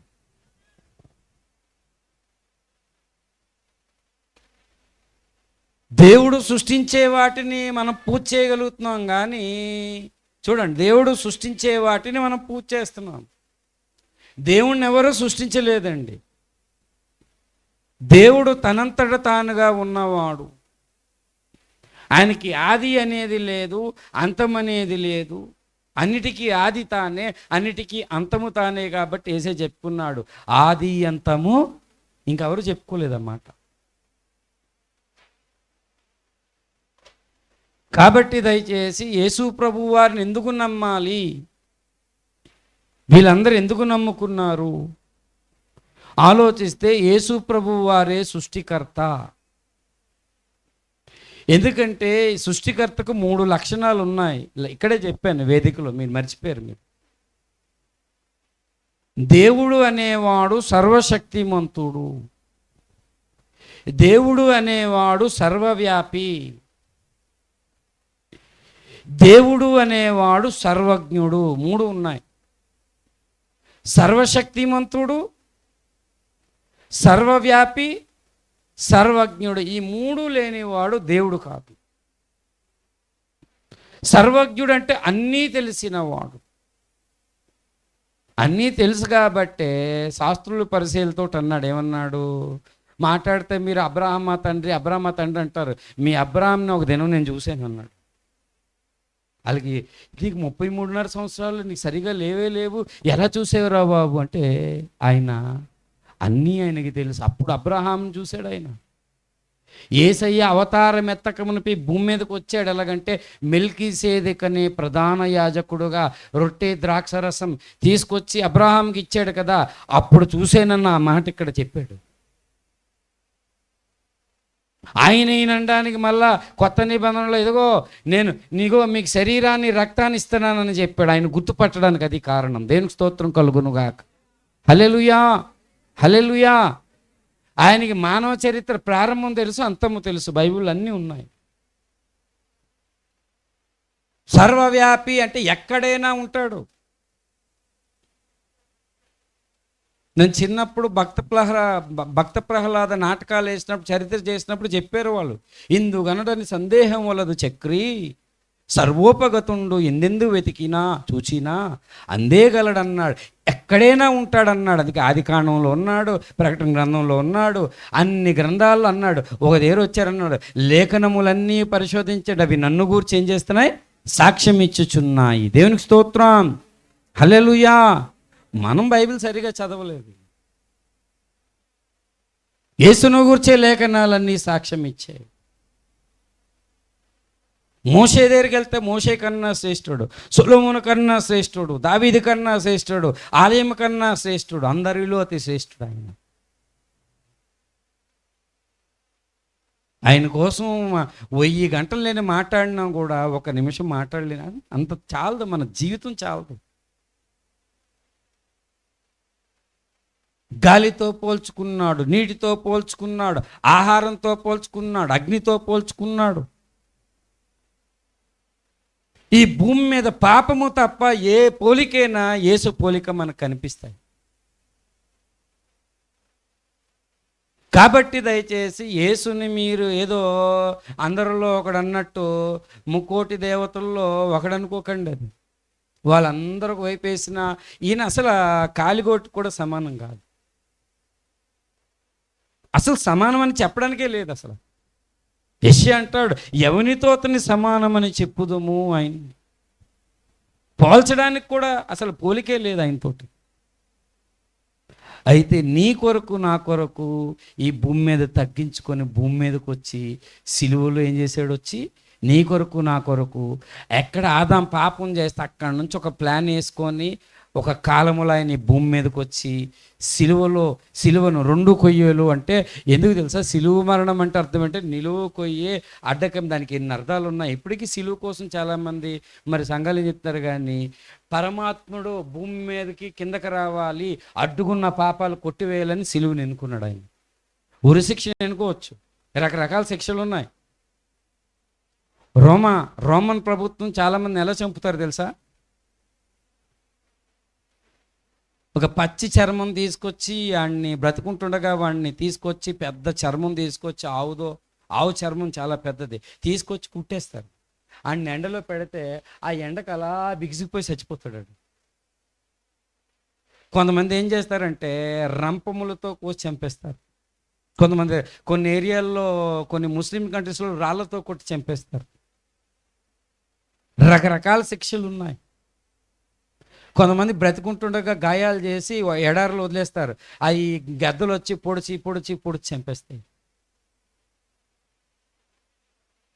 సిలువ అనేది ఎందుకు ఉన్నాడంటే సిలువ ద్వారా ఆయన ఏం చేయాలంటే నేను పరమాత్మున్నా భూమి మీదకి వచ్చాను, మనం నడవకుండా అడ్డంగా ఉన్నాయని ఓషో చెప్పాడు. అప్పటికి 14వ అధ్యాయంలో మనం నడవకుండా అడ్డంగా ఉన్న దాన్ని తీసివేయడానికి ఆయన భూమి మీదకి వచ్చాడు. దేవుడు ఆ రాజ్యం నుంచి ఇక్కడ రావాలని. యేసే పుట్టినప్పుడు ఎవరు వచ్చారండి చెప్పడానికి? భూమి మీదకి ఎవరు వచ్చారు? ఎక్కడి నుంచి వచ్చారు? అంటే మనం మామూలుగా మనుషులు చెప్తే వినమని చెప్పి వాళ్ళు వచ్చి అన్నారు, మీరు భయపడకండిరా అన్నారు. ఫస్ట్ మాట ఏమన్నారు? దేనికి భయపడుతున్నారు మనుషులు అంటే మరణానికి భయపడుతున్నారు. ప్రపంచమంతటికీ చెప్పాడు ఫస్ట్ టైం మాట ఏంటంటే దీనికి మళ్ళీ 365 సార్లు ఉంటుంది భయపడకము. ఇక్కడ కూడా రాసినట్టున్నారు, భయపడకము. దేనికైనా. ఎందుకంటే అప్పటికి యేసయ్య అవతారం ఎత్తక మునుపు, పాపం ప్రవేశించక మునుపు పరలోకం భూలోకం కలిసి ఉన్నాయి. ఎప్పుడైతే పాపం ప్రవేశించిందో వేరైపోయింది. పాపం ఏం చేసిందంటే వేరు చేసింది. భోజనాలు వచ్చేసాయి, దేవునికి స్తోత్రం. అదేనా? అదే. కాబట్టి నేను చాలా క్యాల్కులేట్గా చాలా అబ్జర్వ్ చేస్తున్నాను నేను ఈయన్ని. కాబట్టి దయచేసి మరణం అనేది ఒక మాట చెప్పి నేను ముగిస్తాను, భోజనాలు వచ్చాయి కాబట్టి. ఈ మరణం అనేది అందరికీ వస్తాయి కాబట్టి మన పల్లెటూరులో ఫేమస్ హరిశ్చంద్రుడి పద్యం. ఎంతమందికి వచ్చి చేతులు ఎత్తండి హరిశ్చంద్రుడి పద్యం. ఈ ఏజ్ వాళ్ళకి ఎవరికి తెలియదా? అందరూ శ్మశానానికి వెళ్తే శ్మశానాలు అంటారు కదా, ఏమని? ఇచ్చోటనే లేత ఇల్లాలు నల్లపూసలు గంగలో కలిసిపోయే, ఇచ్చోటనే పేరెన్ను గన్న లేఖికులు, ఇచ్చోటనే రాజులు అధికారులు అందరూ అక్కడ మరణంగా అక్కడికి వెళ్ళారు. పాపం హరిశ్చంద్రుడు బాధపడతాడు, అయ్యో ఎన్ని నాళ్ళు వేసి ఉన్నావు, ఒకడునూ రాడే అంటాడు. ఒకడైనా లేస్తాడేమని. కానీ మానవ జాతి చరిత్రలో బైబిల్ మాత్రమే చెప్పింది. అపోస్తుల కార్యములు 2వ అధ్యాయం 24వ వచనం చూడండి. అపోస్తుల కార్యములు 2వ అధ్యాయం 24వ వచనం. మరణము ఆయనను బంధించి ఉండుట అసాధ్యము గనుక మరణ వేదనలను తొలగించెను. ఆదాము ఎప్పుడైతే పాపం చేశాడో ఆ పన్ను తిని దినాన నిశ్చయముగా దేవుని నోట్లోంచే మరణం అనేది వచ్చింది. ఓ మరణమా నీ ముళ్ళెక్కడనేది మళ్ళా 1 కొరింథీ 15వ అధ్యాయం 55, 56, 57 ఈ వచనాలంతా ఓ మరణానికి ఉన్న 7 ముళ్ళేటంటే అది చెప్పాడంటే పాపంకున్న ముళ్ళు మరణం, మరణంకున్న బలము ధర్మశాస్త్రం దేవుని నోట్లోంచి వచ్చింది. కాబట్టి ఈ మరణాన్ని దేవుడే తీయాలి కాబట్టి దేవుడే వచ్చాడు. ఎందుకంటే పాపం ఎక్కడుందో అక్కడ మరణం లేదండి. పాపం ఎక్కడుందో అక్కడ మరణం మేలింది. కాబట్టి ఈ భూమి మీద పాపం ఉంది కాబట్టే మరణం ఉంది, మరణం ఉంది కాబట్టే ఈ దేవుడు భూమి మీదకి వచ్చి మన అందరి కొరకు ఏం చేశాడు? సిలువలో మన ప్రాణము ఏంటంటే అర్థం రక్తంలో ఉంది. అప్పటి నుంచి ఒక సిద్ధాంతం బయలుదేరింది, రక్తం చిందించకుండా పాప క్షమాపణ అని సృష్టికర్త వచ్చి మానవజాతి పాప పరిహారం కొరకు రక్తాన్ని చిందించి పాపాలను అలా క్షమించాడు. ఆ దేవుని యందు నమ్మి చాలామంది చనిపోయారు. నేను చాలా జాగ్రత్తగా మాట్లాడుతున్నాను. పాత నిబంధనలో తెలియదు కదంటే వాళ్ళకి తెలుసు. మన బైబిల్ సరిగా చదవాలి. పాత నిబంధన కానీ కొత్త నిబంధన కానీ ఇద్దరు కూడా చనిపోయారు. విశ్వాసం గలవాడై అబ్రహాం ఏం చేశాడండి? మృతి పొందాడు. ఉన్నవాడు అనువాడిని విశ్వసించాడు ఆయన. అందుకే ధనవంతుడు లాజరు దగ్గర, ధనవంతుడు చూడండి పేరు లేదు కానీ లాజరు పేరుంది. ఎక్కడికి వెళ్ళాడు ఈ లాజరు? అబ్రహాము రొమ్మున ఆనుకున్నాడు. అందుకే రాశాడు అక్కడ, అబ్రహాం తీసుకొచ్చాడు. అబ్రహాం విశ్వాసం గలవాడై మృతి పొందెను. విశ్వాస యోధులు ఖచ్చితంగా పరదేశిలో ఉంటాడు. ధనవంతుడు తన జీవితకాలం మనందరికీ తెలుసు. లూకాసు వార్త 19లో చదివితే అక్కడ మనం చూస్తే 16, 19 మొత్తానికి అది ధనవంతుడి గురించి ఒక మాట రాయబడింది. చదవండి ఒక్క మాట, ఆఖరి మాట చదివి ముగిస్తాను నేను. లూకాసు వార్తలో అక్కడ ధనవంతుడు చెప్తున్న మాట చూడండి మీరు. అది కాదు తల్లి, నేననే మాట. ధనవంతుడు లాజరు కోసం మాట్లాడాను. 19లో ఒక ప్రార్థన చేశాడు. ఏమని ప్రార్థన చేశాడంటే 16, క్షమించండి 19 అన్నాను, 16లో 22వ వచనం. దరిద్రుడు చనిపోయి ఆనుకోకొనుటకు కొనిపోబడెను. చనిపోయి పాతి పెట్టబడెను. చాలు ధనవంతుడు చనిపోయాడు, లాజరు అనే చనిపోయాడు. ధనవంతుడు కళ్ళు ఇక్కడ మూసాడు, ఎక్కడ పాతాళంలో కళ్ళు తెరిచాడు. మరణం ఎప్పుడు సంభవిస్తుందో తెలియదు. నువ్వు ఇక్కడ కళ్ళు మూసి పాతాళంలో అంటే అగ్నిగుండం, అక్కడ కళ్ళు తెరుస్తావేమో.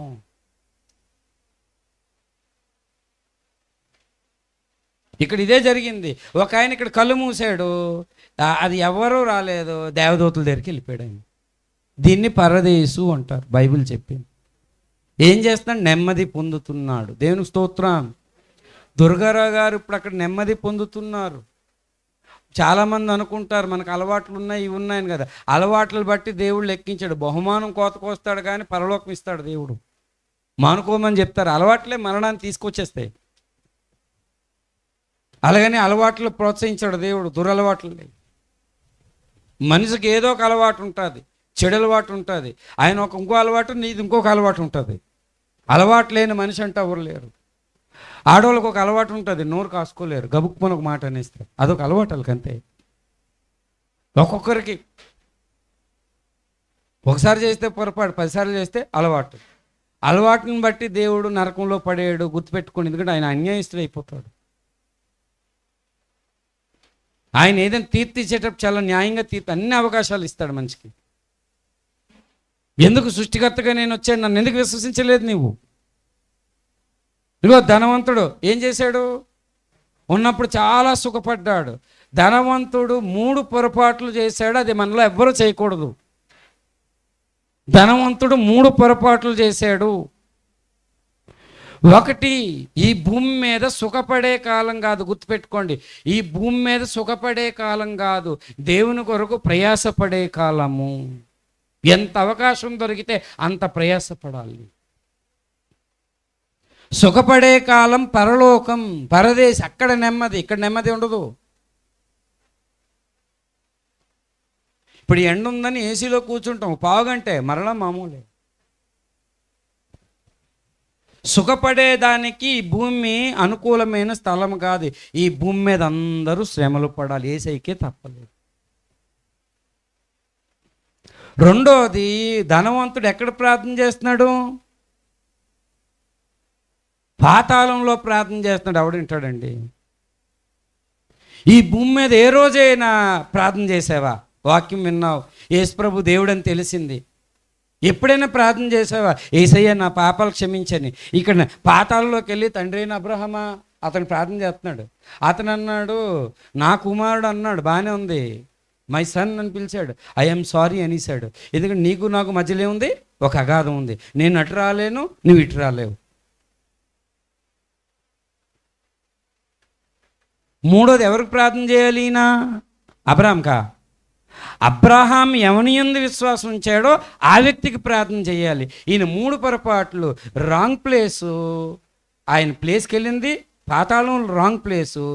రెండోది ఏంటంటే రాంగ్ టైంలో ప్రేయర్ చేస్తున్నాడు, రాంగ్ పర్సన్ ప్రేయర్ చేస్తున్నాడు. ఆయన రైట్ ప్లేస్ ఈ భూమే, సరి అయిన స్థలం ఈ భూమే. పెద్దలు చెప్పారు, దీపం ఉంటుండగా ఈ బొందులో ఏంటంటే నరుని ఆత్మ యెహోవా పెట్టినా ఈ దీపం ఆరిపోయిందా ఇంకా మరణం వచ్చినట్టే.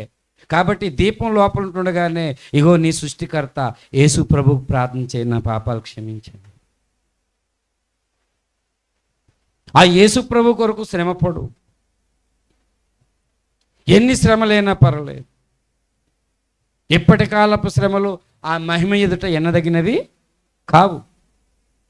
ఇది రైట్ ప్లేసు, రైట్ పర్సన్ యేసయ్య, రైట్ టైం ఈ భూమి. ఇది అయిపోయిన తర్వాత చేద్దామంటే ఇతను చనిపోయిన తర్వాత మన జ్ఞాపకం ఉంటుందా జ్ఞానం ఉంటుందా అని అడుగుతారు. ఈ లాజరుకి జ్ఞాపకం ఉంది, జ్ఞానం ఉంది. ఏం జ్ఞాపకం ఉంది? ఆ లాజర్ని పంపించమంటున్నాడు అంటే లాజర్ని గుర్తుపట్టాడే లేదా? జ్ఞాపకం ఉంది. రెండోది జ్ఞానం ఏంటంటే ఈ వేదనకరమైన స్థలానికంట ఈయనకి 5 సహోదరులు ఉన్నారంట, వాళ్ళు రాకూడదంట. ఇక్కడ చూడండి, జ్ఞాపకం ఉంది. ఏం చేయాలి అంటే మోసే చేసిన ప్రార్థన చేయాలి. ఏమని చేయాలి? జ్ఞాన హృదయము కలుగునట్లుగా చేయము, మా దినములు లెక్కించుట మాకు. మళ్ళీ మూలవాక్యం దగ్గర రావాలి. దేవుని స్తోత్రం, హల్లెలూయా. జ్ఞాన హృదయము చెప్పండి, జ్ఞాన హృదయము కలుగునట్లుగా చేయము. ఎవరికైతే హృదయం లోపల జ్ఞానం ఉందో వాడు ఖచ్చితంగా యేసయ్యని నమ్ముతాడు. ఎవరికైతే జ్ఞానం లేదో వాళ్ళు రాంగ్ పర్సన్ మీద ఆధారపడతారు. ఎప్పటికీ చాలామంది అరిలప్ప గారు, జోసప్ప గారు, రాయప్ప గారు మనుషుల మీద ఆధారపడుతున్నారు. ఫలానా వ్యక్తుల మీద ఆధారపడుతున్నారు. ఏ వ్యక్తి నిన్ను ఏ సహోదరుడు విమోచించలేడని 49వ కీర్తనలో ఉంది. ఒక ఆయన వస్తాడు, విమోచన క్రయధనముగా ప్రాణం పెడతాడు. ప్రవచనాలు ఉన్నాయి, చెప్పడానికి బోల్డ్ సందేశం ఉంది. భోజనం వాసన వస్తుంది మనకి. కాబట్టి దేవుని సంగమా, కాబట్టి మా విశ్వాసం అంటారులేండి, మీరు చెప్తే టైం అంతా మర్చిపోతామండి ఎందుకని. కానీ నేను మట్టు కూడా ఈ మధ్య నేర్చుకున్నాను టైం ప్రకారం ముగించాలని. దేవునికి స్తోత్రం, హల్లెలూయా. యథార్థవంతులు మీరు టైం ప్రకారం ముగించండి అని చెప్తున్నారు. కాబట్టి ఆఖరిగా చెప్తున్నాను, జ్ఞాన హృదయం మన లోపల ఉంటే మనం ఏం చేయలేము. ఈ భూమి మీద ఉన్న సమయాన్ని ఏం చేస్తాము?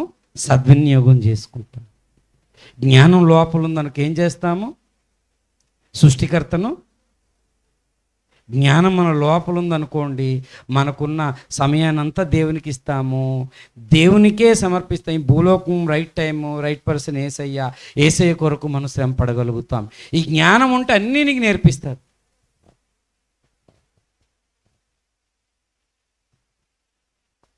జ్ఞాపకార్థ కూడికి వచ్చాం, చనిపోయారని 4 మాటలు చెప్పారు, అయ్యో అని బాధపడతాం. కానీ మరణం అనేది నీకు ఒక హెచ్చరిక, మరణం అనేది ఒక సందేశం, మరణం అనేది కొంతమందికి ఆదరణ, మరణం అనేది నీకు మహిమలోకి ప్రవేశం. దేవునికి స్తోత్రం. ఎప్పుడు? విశ్వసించినప్పుడు, దేవుని కొరకు శ్రమపడినప్పుడు, దేవుని మీద ఆధారపడినప్పుడు. ఇది లేకుండా చావే నాకు లాభం అంటే కుదరదు. చావు అందరికీ లాభం కాదు. ఎవరికి లాభం? దేవుని యందు విశ్వాసం కలిగి, జ్ఞానం కలిగి, జ్ఞాన హృదయంతో ప్రవర్తించినప్పుడే ఆ చావు, ఆ మరణం మనకి ఏంటండి? లాభము. ఈ మాట దేవుడు చెప్పమన్నాడు నాకు. దేవునికి స్తోత్రం. సృష్టికర్తను నమ్మకపోతే ఆయన యేసుప్రభు ఆయన నమ్మకు. ఆయన నమ్మిన నీవు ఇంకా పాపంలో తిరుగుతున్నావా క్రైస్తవుడా? హెచ్చరిక, ఏ టైంలో మరణం సంభవిస్తారో తెలియదు. మారు మనసు పొందు, వద్దు ఇంకా పాపం జోలికి పోవద్దు. నువ్వు మరణం అనేది మీ వాళ్ళు ఎవరో చనిపోయారు అనుకుంటున్నావా? ఆ టైంలో అది చూడగలుగుతావు, అది ఆదరణ నీకు. మరణం అనేది ఈ భూమి మీద చాలా కష్టకాలం కదా. మహిమలో ఏ దుఃఖం ఉండదు, బాధ ఉండదు, నింద ఉండదు, ఏమి ఉండదు. అక్కడ ప్రభువే గుడారమై ఉండి ప్రతి బాష్ప బిందువుని ఏం చేస్తాడు? తుడిచి వేస్తాడు. ఆ శ్రేష్టమైన దేశాన్ని వాళ్ళు కోరుకున్నారు. శ్రేష్టమైన దేశం అంటే మరణం లేదు, అక్కడ ఏడుపు లేదు, ఆకలి లేదు, దప్పిక లేదు. ఎవరిని చూడాలి? యేసుని చూసుకుంటూ ఉండాలి. దేవునికి స్తోత్రం, హల్లెలూయా. అక్కడికి వెళ్ళాలంటే ఈ భూమి మీద జ్ఞానమైన నిర్ణయాలు నువ్వు తీసుకోవాలి. అజ్ఞానంగా ప్రవర్తించావా, ఇక్కడ కళ్ళు మూస్తే అక్కడ కళ్ళు, పాతాల్లో కళ్ళు తెరిచే ప్రమాదం ఉంది. అగ్నిగుండం అది. మన శత్రువులు కూడా ఎవరు వెళ్ళకూడదు. కాబట్టి ఈ ప్రార్థన చేద్దాం. అంటే దినాలు లెక్కించుట అనే మాట చెప్పలేదు కదా, ఆ మాట చెప్తాను. దినాలు లెక్కించుట అంటే భౌతికంగా లెక్కించేవి దినాలు, కానీ బైబిల్లో ఆధ్యాత్మికంగా చూస్తే మనం ఇప్పుడు ఇక్కడికి వచ్చిన వాళ్ళు ఎంతకాలం బ్రతుకుతాం ఎవరు గ్యారంటీ చెప్పగలరా? చెప్పలేం కదా. ఎంతో కొంతకాలం బ్రతుకుతామని తెలుసు కదా. ఎంతకాలం బ్రతుకుతామని తెలియదు. బ్రతికినంత కాలము దేవుని కొరకు జీవించు, అది నువ్వు దినములు లెక్కించటం అని అర్థం. దేవునికి స్తోత్రం. అందుకే దినములు లక్ష్య పెట్టువాడు ప్రభు కొరకు లక్ష్య పెడతాడని రోమాపత్రికలో రాశాడు. దేవునికి స్తోత్రం, హల్లెలూయా. నేను ప్రభు కొరకు ఎన్ని దినాలు మనం బ్రతుకుతామో తెలియదు మనకి. బ్రతికిన దినాలన్నీ కూడా ఆ సృష్టి కొరకు బ్రతుకుతాం, సంఘ సేవలో ఉందాం. అలా దుర్గారావు గారు ఉన్నారు. దుర్గారావు గారు ఆయన బ్రతికినా చచ్చినా వెయ్యి అన్నట్టు పరదేశం నుంచి సువార్త చెప్పమన్నాడు ఆయన. భక్తులు అలా బ్రతికారు, మనం కూడా అలా బ్రతుకుతాం. భక్తుల మరణమేనండి విలువైంది, అందరి మరణం కాదండి. అలాంటి వాళ్ళు నీకు లాభం. కాబట్టి దయచేసి ఇక్కడ నుంచి అజ్ఞానంగా అయితే వెళ్ళొద్దు. ఈ ప్రార్థన చేద్దాం. అందరూ చెప్పండి, జ్ఞాన హృదయము కలుగునట్లుగా మాకు చేయుము, మా దినములు లెక్కించుట మాకు నేర్పుము. ఎన్ని దినాలు బ్రతుకుతామో తెలియదు. బ్రతికినంత కాలం యేసును నమ్ముదాం, నమ్మితే యేసు కొరకు బ్రతుకుదాము, యేసు కొరకే చనిపోదాం. అలా విశ్వాసం కలిగి మృతి పొందిన వాళ్ళు ఉన్నత స్థానంలో ఉంటారు. అలాంటి ఆదరణతోటి మనం బ్రతకాలి. ఇది మనకి చనిపోయిన వారు తెలియజేస్తున్న సందేశం. ఈ మాటలు తీసుకొని ఇంటికి వెళ్దాం. చిన్న ప్రార్థన చేసుకుందాం. రండి, తల్ల వంచండి.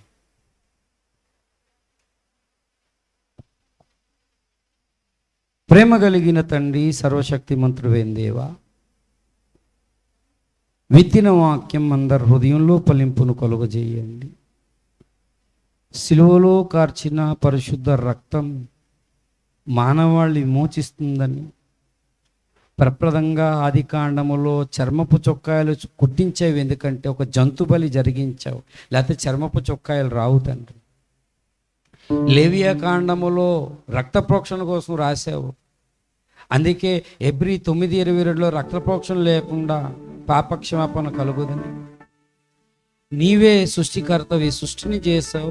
కాలం పరిపూర్ణమైనప్పుడు సిలువలో మా కొరకు మరణించావు, సమాధి చేయబడి తిరిగి లేచి త్వరలో రాబోతున్నావు. ఈ మాట అందరికీ చెప్పమన్నావు తండ్రి.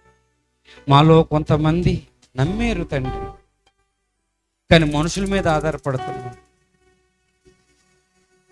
కొంతమంది ఏమో నిన్ను నమ్మలేదు తండ్రి. మాకందరికీ జ్ఞానం హృదయం దయచి ఎన్ని దినాలు బ్రతుకుతామో నీ కొరకు నాయన ఈ హెచ్చరిక పొంది ఈ విశ్వాసం ఇంకను విశ్వాసం కలిగి మేమందరము నాయన నీతిమంతుని మరణం. విశ్వాసం అంటే నీతిమంతుడు విశ్వాస మూలంగా బ్రతుకుతాడు. మా బ్రతుకు దినములు లెక్కించుట మాకు నేర్పుము తండ్రి.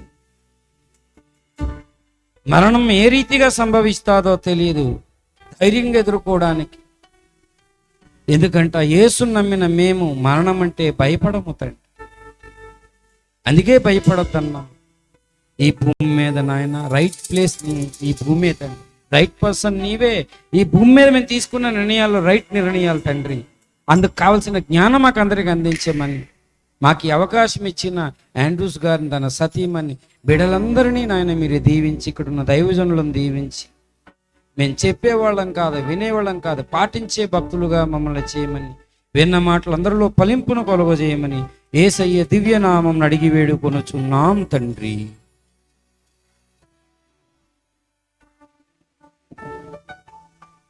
చక్కటి మాటలు అందించిన దైవజనులు దానియేలు గారికి నా నిండు వందనాలండి. మరి ఒక్కొక్కళ్ళు ఇక్కడ వదిలిపెడితే గంటలు గంటలు మాట్లాడే వాళ్ళు ఉన్నారు.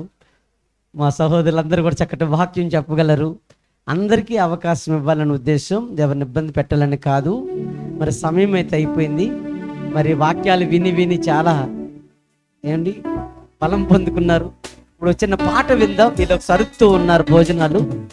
మా సహోదరులు జాస్వా గారు వస్తారు.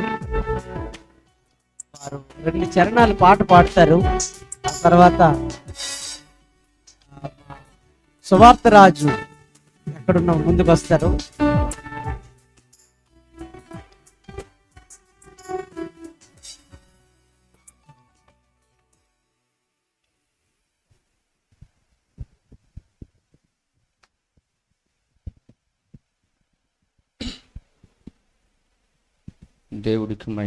దేవుడి నామానికి మహిమ కలుగునగాక.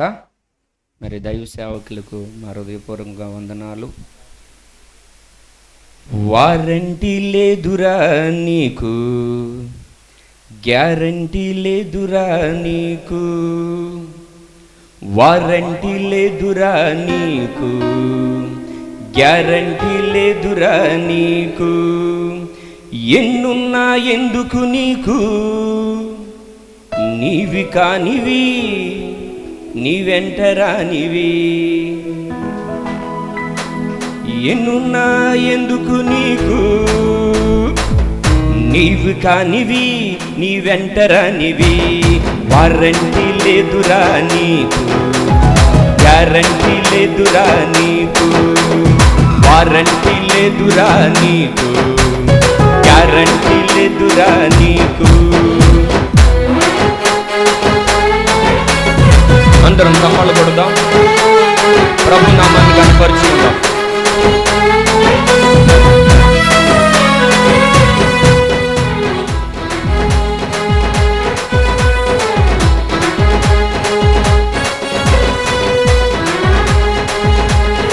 అందరం ప్రభు నామాన్ని కనపరుచుకుందాం.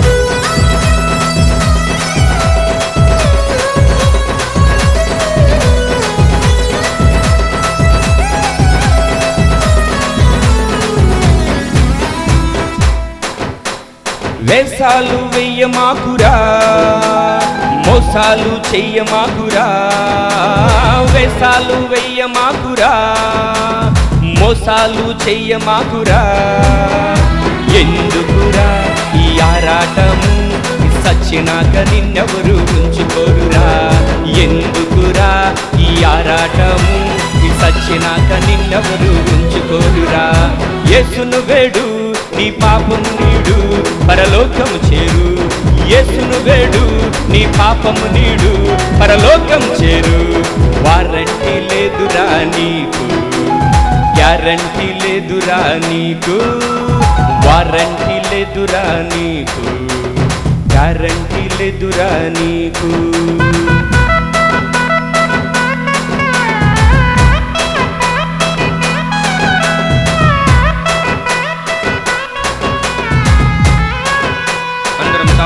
ప్రభు నామాన్ని కనపరుచుకుందాం. ఆరాధనకు యోగ్యుడు, మరణాన్ని జయించి తిరిగి లేచిన దేవుడు యేసయ్య. ఎవరిలో కూడా కదలగలేదు.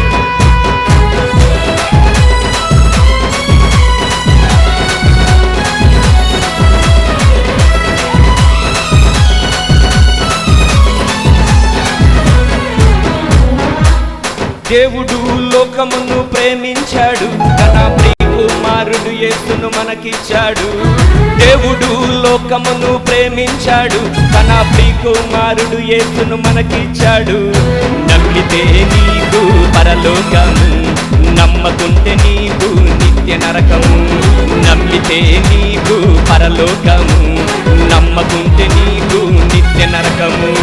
రక్తము కాచి ప్రాణం పెట్టి ఈ తిరుగులేచెను మన యేసు దేవుడు. రక్తము కాచి ప్రాణం పెట్టి ఈ తిరుగులేచెను మన యేసు దేవుడు. వారంటీ లేదురా నీకు, గ్యారంటీ లేదురా నీకు.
లేదురా నీకు, గ్యారంటీ లేదురా నీకు, వారంటీ లేదురా నీకు, గ్యారంటీ లేదురా నీకు. ఎన్నున్నా ఎందుకు నీకు, నీవు కానివి నీ వెంట రానివి. ఎన్నున్నా ఎందుకు నీకు, నీవు కానివి నీ వెంట రానివి. ఎన్నున్నా ఎందుకు నీకు, నీవు కానివి నీ వెంట రానివి. ఎన్నున్నా ఎందుకు నీకు, నీవు కానివి నీ వెంట రానివి. దేవునికి స్తోత్రం కలుగునుగాక.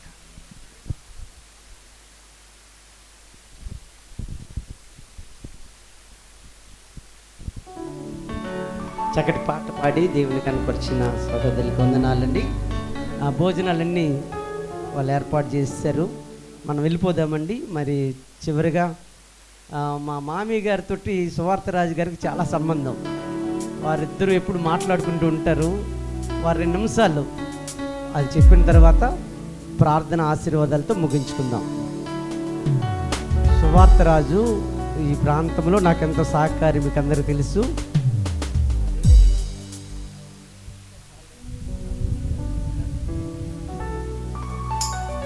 స్తోత్రం. హల్లెలూయా, హల్లెలూయా. మరి 2 నిమిషాలు నాకు అవకాశం ఇచ్చారు.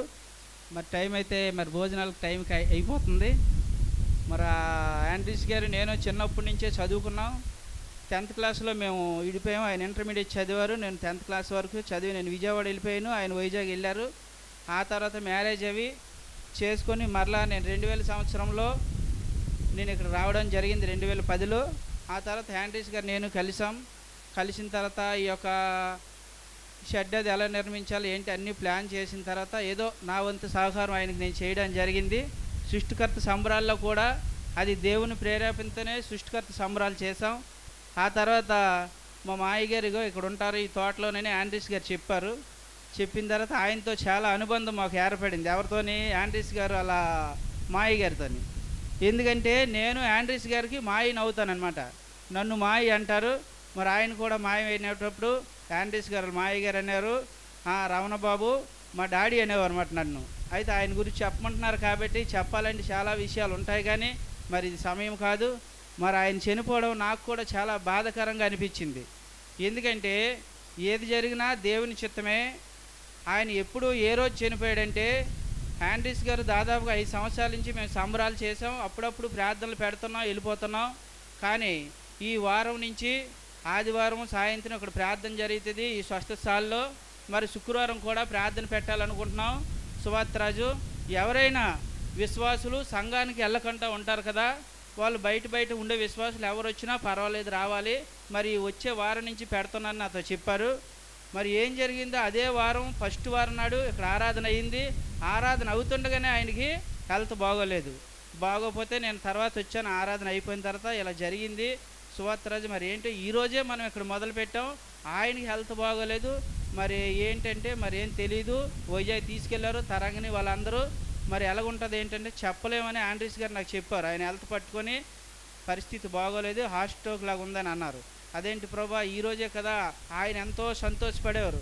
ఎప్పుడు నాతో ఒక మాట చెప్పేవారు, మా అల్లుడు గారిని మీరున్నారనే ఇక్కడికి రమ్మని చెప్పాను, మీరున్నారనే ఇక్కడ తీసుకొచ్చామన్నాడు ఆయన.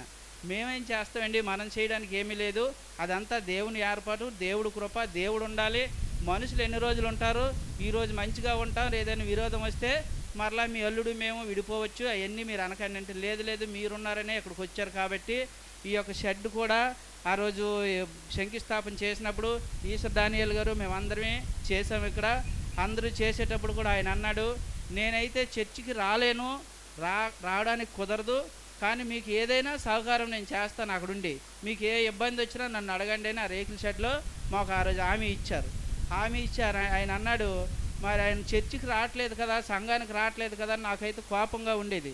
ఏమయ్యా, 1 గంట సేపు కదా, మేము ఎక్కడెక్కడి నుంచి వస్తున్నాం, నువ్వు కూడా రావచ్చు కదంటే, నేను రావడానికి కుదరదు, నేను రాకూడదు అన్నాడు. అంతే. ఎందుకంటే దేవుడికి నాకున్న సంబంధం అది, నేను అడుగు పెట్టడానికి నాకు అక్కడ యోగ్యత లేదు అని చెప్పి, నేనైతే ఈ సంఘం కట్టాలి, ఈ రేకుల షెడ్ వేయాలని. అప్పుడు మా దగ్గర ఉన్న డబ్బులు ఒక 50,000 రూపాయలు నేను మా అల్లుడి గారికి ఇచ్చాను. దాన్ని పెట్టి మీరు అందరూ జరిపించి శుభ్రంగా మీరు ఉండండి అని అన్ని రకాలుగా ఆయన నాకు చెప్పాడు. మరి ఈ మాటలన్నీ ఎందుకు చెప్పాడో తెలియదు. మరి ఇలాగ ఆయన చనిపోయిన తర్వాత చాలా బాధ అనిపించేది. ఎప్పుడు మేము వచ్చినా ఆప్యాయతగా నేను వారానికి ఒకసారి 15 రోజులకు ఒకసారి వచ్చేవాడిని అనమాట. ఏం జరుగుతుంది, ఈ షెడ్ ఎలాగుందో చూద్దాం, ఆయన ఎలాగున్నారని. వచ్చినప్పుడల్లా టీ తాగమనేవారు. నేను టీ తాగనంటే ఎంబడి ఆమెకి చెప్పి మానేకి అమ్మగారికి నిమ్మకాయ నీళ్ళు కలిపి ఇవ్వాలి అంటే ఆయన ప్రేమ అలా ఉండేదన్నమాట. ఆయన ఇచ్చారు అని కాదు, కానీ ఎవరు వచ్చినా సరే ఉట్టి మనసుతో వారిని పంపించకూడదు. మీరు వెళ్ళండి జాగ్రత్తగా, అప్పుడప్పుడు పిల్లలు తీసుకొని రాని డ్రింక్ బాటిల్ అని ఆయన దగ్గర ఏది ఉంటే అది అంత ఆప్యాయతగా ఆయన పెట్టేవారు. కానీ దేవుడు ఎందుకైతే ఆయన మన దగ్గర నుంచి దూరం చేశాడో నేను అప్పుడప్పుడు ఆండ్రీస్ని అడుగుతుంటాను. మరి మీరందరూ సాయంత్రం ఈ బండి మీద అన్నీ చదువుకొని వెళ్ళిపోయేటప్పుడు ఆయన ఉంటే ఇక్కడ తాళం వేసుకొని బాగుండేది, మేము కూడా అప్పుడప్పుడు వచ్చారం కదా అంటే ఆండ్రీస్ అంటున్నాడు, ఎవరున్నా లేకపోయినా సువార్తరాజు దేవుడు ఇక్కడ ఉంటాడు, దేవుడు బలిపీఠం మీకోసం కట్టాను కనుక మీరు ఎప్పుడైనా సరే 24 గంటల్లో ఎప్పుడు వచ్చినా మీరు ప్రార్థన చేసుకోవాలని మీకు మనసులో ఉంటే ఈ బలిపీఠం దగ్గరకు వచ్చి ప్రార్థన చేసుకొని వెళ్ళమని ఆండ్రీస్ గారు నాకు చెప్పి ఉన్నారు. అలాగే మనకు దేవుడు ముఖ్యం కాబట్టి ఆయన దేవుని సన్నిధిలో ఉన్నాడని మేమైతే నమ్ముతున్నాను. కాకపోతే ఇంకా ఒక 5 సంవత్సరాలు 10 సంవత్సరాలు ఆయన ఉంటే ఈ యొక్క సంఘము ఈ యొక్క అంతా మనకు బాగుండేదని దేవుడు మరి ఎందుకో మనకు అది నిరాశపరిచాడని మేమైతే బాధపడుతున్నాం. మరి ఆయనకి మాకు చాలా సంబంధంగా ఉండేది. ఎప్పుడు దేవుడి గురించి చెప్పేవారు, మాట్లాడేవారు. ఈ ఏరియాలో కూడా అందరూ చెప్పేవారు ఆయన ఒక సింహం లాంటి మనిషి అండి, ఏ పాము కాదు తేలు కాదు ఏ ఉన్నా సరే అనర్గళంగా వాటిని చంపేసి మంచి ధైర్యం గల మనిషి, అలాంటి ఆయన చనిపోయాడని చాలామంది మాకు చెప్పి ఉన్నారు. మరి దేవుడు ఆయన చనిపోయాడు కనుక ఆయనకు బదులుగా ఇంకెవరినైనా మంచి వాచ్మెన్ ఎవరినైనా ఎదుగుతున్నాం. మరి మీకు చెప్తున్నాం ఎందుకంటే ప్రార్థన చేయమని. మంచి కాపరి ఇక్కడ కావాలి, దాని గురించి ప్రార్థన చేయండి. ఇది అందరిలాంటి సంఘం కాదు, ఇది దేవుడిచ్చిన శారీరక ఆత్మీయ స్వస్థతశాల అనమాట. ఈ స్వస్థతశాల అనేది అన్ని సంఘాలలో పెట్టలేరు. విజయవాడలో కాకానిలో దేవదాసాయి గారు పెట్టారు. ఆయన దాదాగా 1450 స్వస్థతశాలలు స్థాపించారు. అందరూ ప్రార్థన చేస్తారు, కానీ స్వస్థతశాలకు వచ్చి ఉదయం 10 గంటలకు వచ్చి 3 గంటల వరకు నీవు మోకరించి ప్రార్థన చేస్తే మీకు జరగని పని అంటూ ఏది కూడా ఉండదు. అది నా యొక్క నిరీక్షణ, విశ్వాసం. అలాగే ఈ చిన్న మాటలు దీవించునుగాక. ఆమేన్ ఆమేన్. చక్కటి మాటలు తెలియజేసిన సువార్తరాజు గారికి నా నిన్ను వందనాలండి. మరి చివరిగా ఈ కోటాన్ని ముగిద్దాం. మరి మా మామయ్య గారితో ఇక్కడ ఉన్నటువంటి బంధువులు ఉన్నారు, మా అన్నయ్యలు, వాళ్ళందరూ బట్టి వందనాలు. వారెంతో విజయవాడ నుంచి రకరకాల ప్రాంతాల నుంచి వచ్చారు, వారందరికీ నా నిండు వందనాలు. మరి మా తోడల్లుడు మా తమ్ముడు ఎంతో సహకరించాడు. ఈ కార్యక్రమానికి మాణిక్యమ్మ గారు తను దాచుకున్న డబ్బులు ఖర్చు పెట్టింది. ఇది మా డబ్బులు కాదు, మా డబ్బులు కాదు. ఇది చాలా స్పష్టంగా ఎందుకు చెప్తూ ఉన్నానంటే ఆమె కోరికది. దేవునికి మహిమ కలుగును గాక. మరి వచ్చిన వారందరికి కూడా నా నిండు వందనాలు. దైవజనులందరికీ కూడా నా నిండు వందనాలండి. మీకు సమయాన్ని ఇవ్వలేకపోయినా నన్ను క్షమించండి. నేను ప్రతి శుక్రవారం ఉదయాన్నే ఇక్కడికి వస్తాను, ప్రతి ఆదివారం సాయంత్రం ఇక్కడికి వస్తాను. మీకు ఎవరికైనా వాక్యం వినాలనుకుంటే ఇక్కడ రండి. అలాగనే వైద్యం ఎవరికైనా కావాలంటే శుక్రవారం పూట రండి. మిగతా చోట్ల మీకు దొరకను. నేను రకరకాల ప్రాంతాలకు వెళ్తూ ఉంటాను. అనేక పట్టణాల్లో ప్రాంతాల్లో తిరగటానికి దేవుడు తన కృప చూపిస్తూ ఉన్నాడు. మరి అదే రోజు మొదటి ఆదివారం మేము ప్రారంభించక ముందే ఆయన చనిపోవటం చాలా బాధ. ఆ రోజు దేవుడి చిత్తం ఏమిటో నాకు తెలీదు, కానీ ఆ రోజు ఎలగలేదు. ఇప్పుడు చల్లగా ఉంది. ఆ రోజు మండింది. అసలు నేను కూడా ఏమైపోతానా అన్నట్టుగా. ఊర్లో ఒక భోజనాలకి వెళ్ళాను దాకమర్లో. పండు మామయ్య గారు వాళ్ళ యొక్క మనవరాలది. చాలా వేడిగా ఉంది. అక్కడి నుంచి వచ్చేటప్పటికి ఆ పందిరిలో కూర్చున్నాడు ఆయన. నన్ను చూసి నవ్వాడు. నవ్వి ఏంటో అన్నాడు. నేను కూడా అన్నాను మనం పోయేటట్లుందని. మరి ఏమైందో తెలియదు. మరి దేవుడు తీసుకున్నాడు. ఆయన మరలా మనం చూస్తాం. ఈ మొదటి ఈ జ్ఞాపకార్థ కూడికి బట్టి దేవునికి వందనాలు. చక్కటి వాక్యము చెప్పినటువంటి దైవజనులందరూ బట్టి వందనాలు. మీకు అందరికీ కూడా సఫిషియెంట్గా భోజనం ఏర్పడి కొద్ది మందినే పిలవమని చెప్పాను. పిలిస్తే ఇదంతా ప్రాంగణం అంతా నిండిపోతుంది. అది మంచిది కాదు. కొంతమంది దైవజనులు పిలవాలి. నేను ఎప్పుడు సృష్టికర సంబరాలు చేసి వెళ్ళిపోతూ ఉన్నాను. వారిని ఎవరిని చూడలేకపోతూ ఉన్నాను, మాట్లాడలేకపోతూ ఉన్నానని. అందుకే దైవజనులు పిలవమని మా బెంజమిన్ గారికి అప్పచెప్పాను బాధ్యత. ఒక 10 మందిని పిలవండి, వారితో నేను మాట్లాడాలని. అలాగనే మా పరిచర్య కొరకు ప్రార్థించండి. విశ్వాసం మీద ఆధారపడిన పరిచర్య.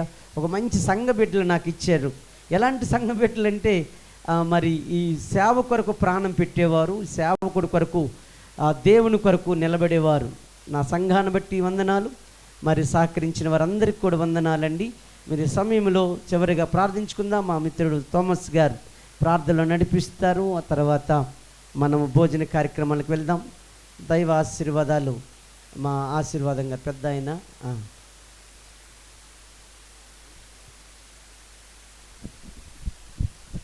ప్రార్థన చేసుకుందాం. స్తోత్రం తండ్రి, స్తోత్రం దేవా, స్తోత్రం రాజా, స్తోత్రం నాయన, స్తోత్రం ప్రభా. ప్రేమ నమ్మకం గల యేసయ్యా నీకు వందనాలు, స్తోత్రాలు ప్రభా. ఈ మొదటి జ్ఞాపకార్థ కూడికను బట్టి నీకు వందనాలు, స్తోత్రాలు నాయన. నీ కుమారుడు తండ్రి నాయన జోసఫ్ గారిని నీ సన్నిధిలోనికి, నీ మహిమలోనికి, నీ విశ్రాంతిలోనికి, నీ కౌగిటిలోనికి తండ్రి మీరు పిలుచుకున్నారు తండ్రి. నీకు వందనాలు, స్తోత్రాలు. ప్రభువునందు మృతునందు మృతులు ధన్యులని నీ లేఖనము చెప్పినట్టుగా యేసయ్య నీ యందు విశ్వాసం ఉంచి, నమ్మకం ఉంచి, తన పరుగును కడముట్టించి నాయన నీ సన్నిధికి వచ్చేసాడు నీ కుమారుడు జోసఫ్ నాయన. దాన్ని బట్టి మాకు ఆదరణ కలిగింది, నిరీక్షణ కలిగింది దేవా. మరణం యొక్క విలువేంటో మాకు తెలిసింది ప్రభా. నీకు వందనాలు, స్తోత్రాలు. పరిశుద్ధాత్మదేవా సహాయము చేయండి. అలాగే తండ్రి విడిచిపెట్టిన కుటుంబాన్ని మీరే ఆదరించండి, ధైర్యపరచండి, బలపరచండి నాయన. కూడి వచ్చిన దైవ జనాంగము కూడా దేవా మాకు జ్ఞాన హృదయము కలుగునట్లుగా చేయము. మా దినములు లెక్కించుట మాకు నేర్పించమని దైవజనుడి ద్వారా పలికిన ప్రతి మాట తండ్రి నీ కొరకే మేము బ్రతకడానికి సహాయం చేయమని. అలాగే ఈ స్థానిక సంఘాన్ని, దైవజనుడు తండ్రి ఆండ్రూస్ పాస్టర్ గారిని, వారి కుటుంబాన్ని తండ్రి నాయన మీరు ఆదరించమని, జోసఫ్ గారి యొక్క భార్యాబిడ్డలను కూడా మీరు ఆదరించమని, బలపరచమని ప్రార్థన చేస్తూ సమస్త మహిమా ఘనత ప్రభావాలు మీకు ఆరోపిస్తూ ప్రభువును రక్షకుడైన యేసు క్రీస్తు నామమున ప్రార్థించి స్తుతించి పరిశుద్ధాత్మ సహాయముతో అడిగి వేడుకుంటున్నాను పరమ తండ్రి. ఆమేన్, ఆమేన్.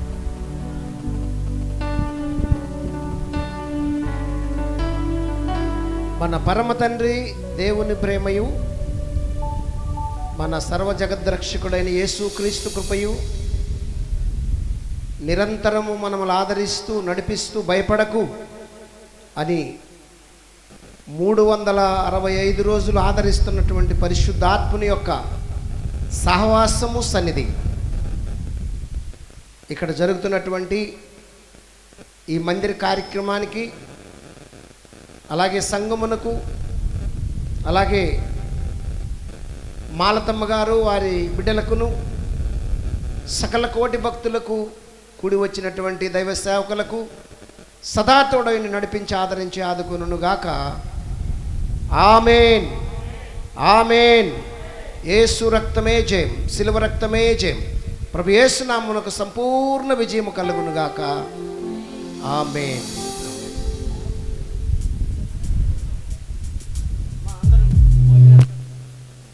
ఎవరికైనా వైద్య సహాయం కావాలంటే ప్రతి శుక్రవారం రండి. అలాగే వాక్యం నేర్చుకుందాం అనుకున్న వారు ఆదివారం సాయంత్రం 6:30 గంటలకు ఇక్కడ ఆరాధన జరుగుతుంది. అలాగే ఈ శుక్రవారం ఒక్క నిమిషం అండి, ఈ శుక్రవారం ఇక్కడ ఓల్ నైట్ ప్రేయర్ ఉంటుంది. అయ్యా వినండి, వినండి అందరూ. శుక్రవారం ఇక్కడ సంపూర్ణ రాత్రి ప్రార్థన ఉంటుందండి. ఈరోజు 2వ శుక్రవారం కాబట్టి, ఈ వారం 2వ శుక్రవారం కాబట్టి అందరూ కూడా ఓల్ నైట్ ప్రేయర్కి సంపూర్ణ రాత్రి ప్రార్థనకు రావాలని ప్రభు పేరిట మనవి చేస్తున్నాను. God bless you. పాటలు ఎవరైనా పాడాలనుకుంటే రండి, వారు వాయిద్యాలు వాయిస్తారు. భోజనం చేయాలనుకున్న వారు భోజనంకి వెళ్ళండి. దేవునికి మహిమ కలుగును గాక.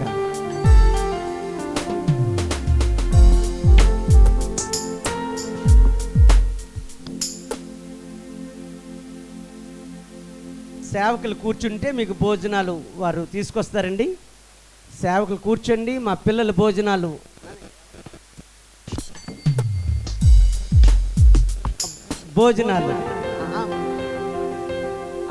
లైన్గా కూర్చోండి.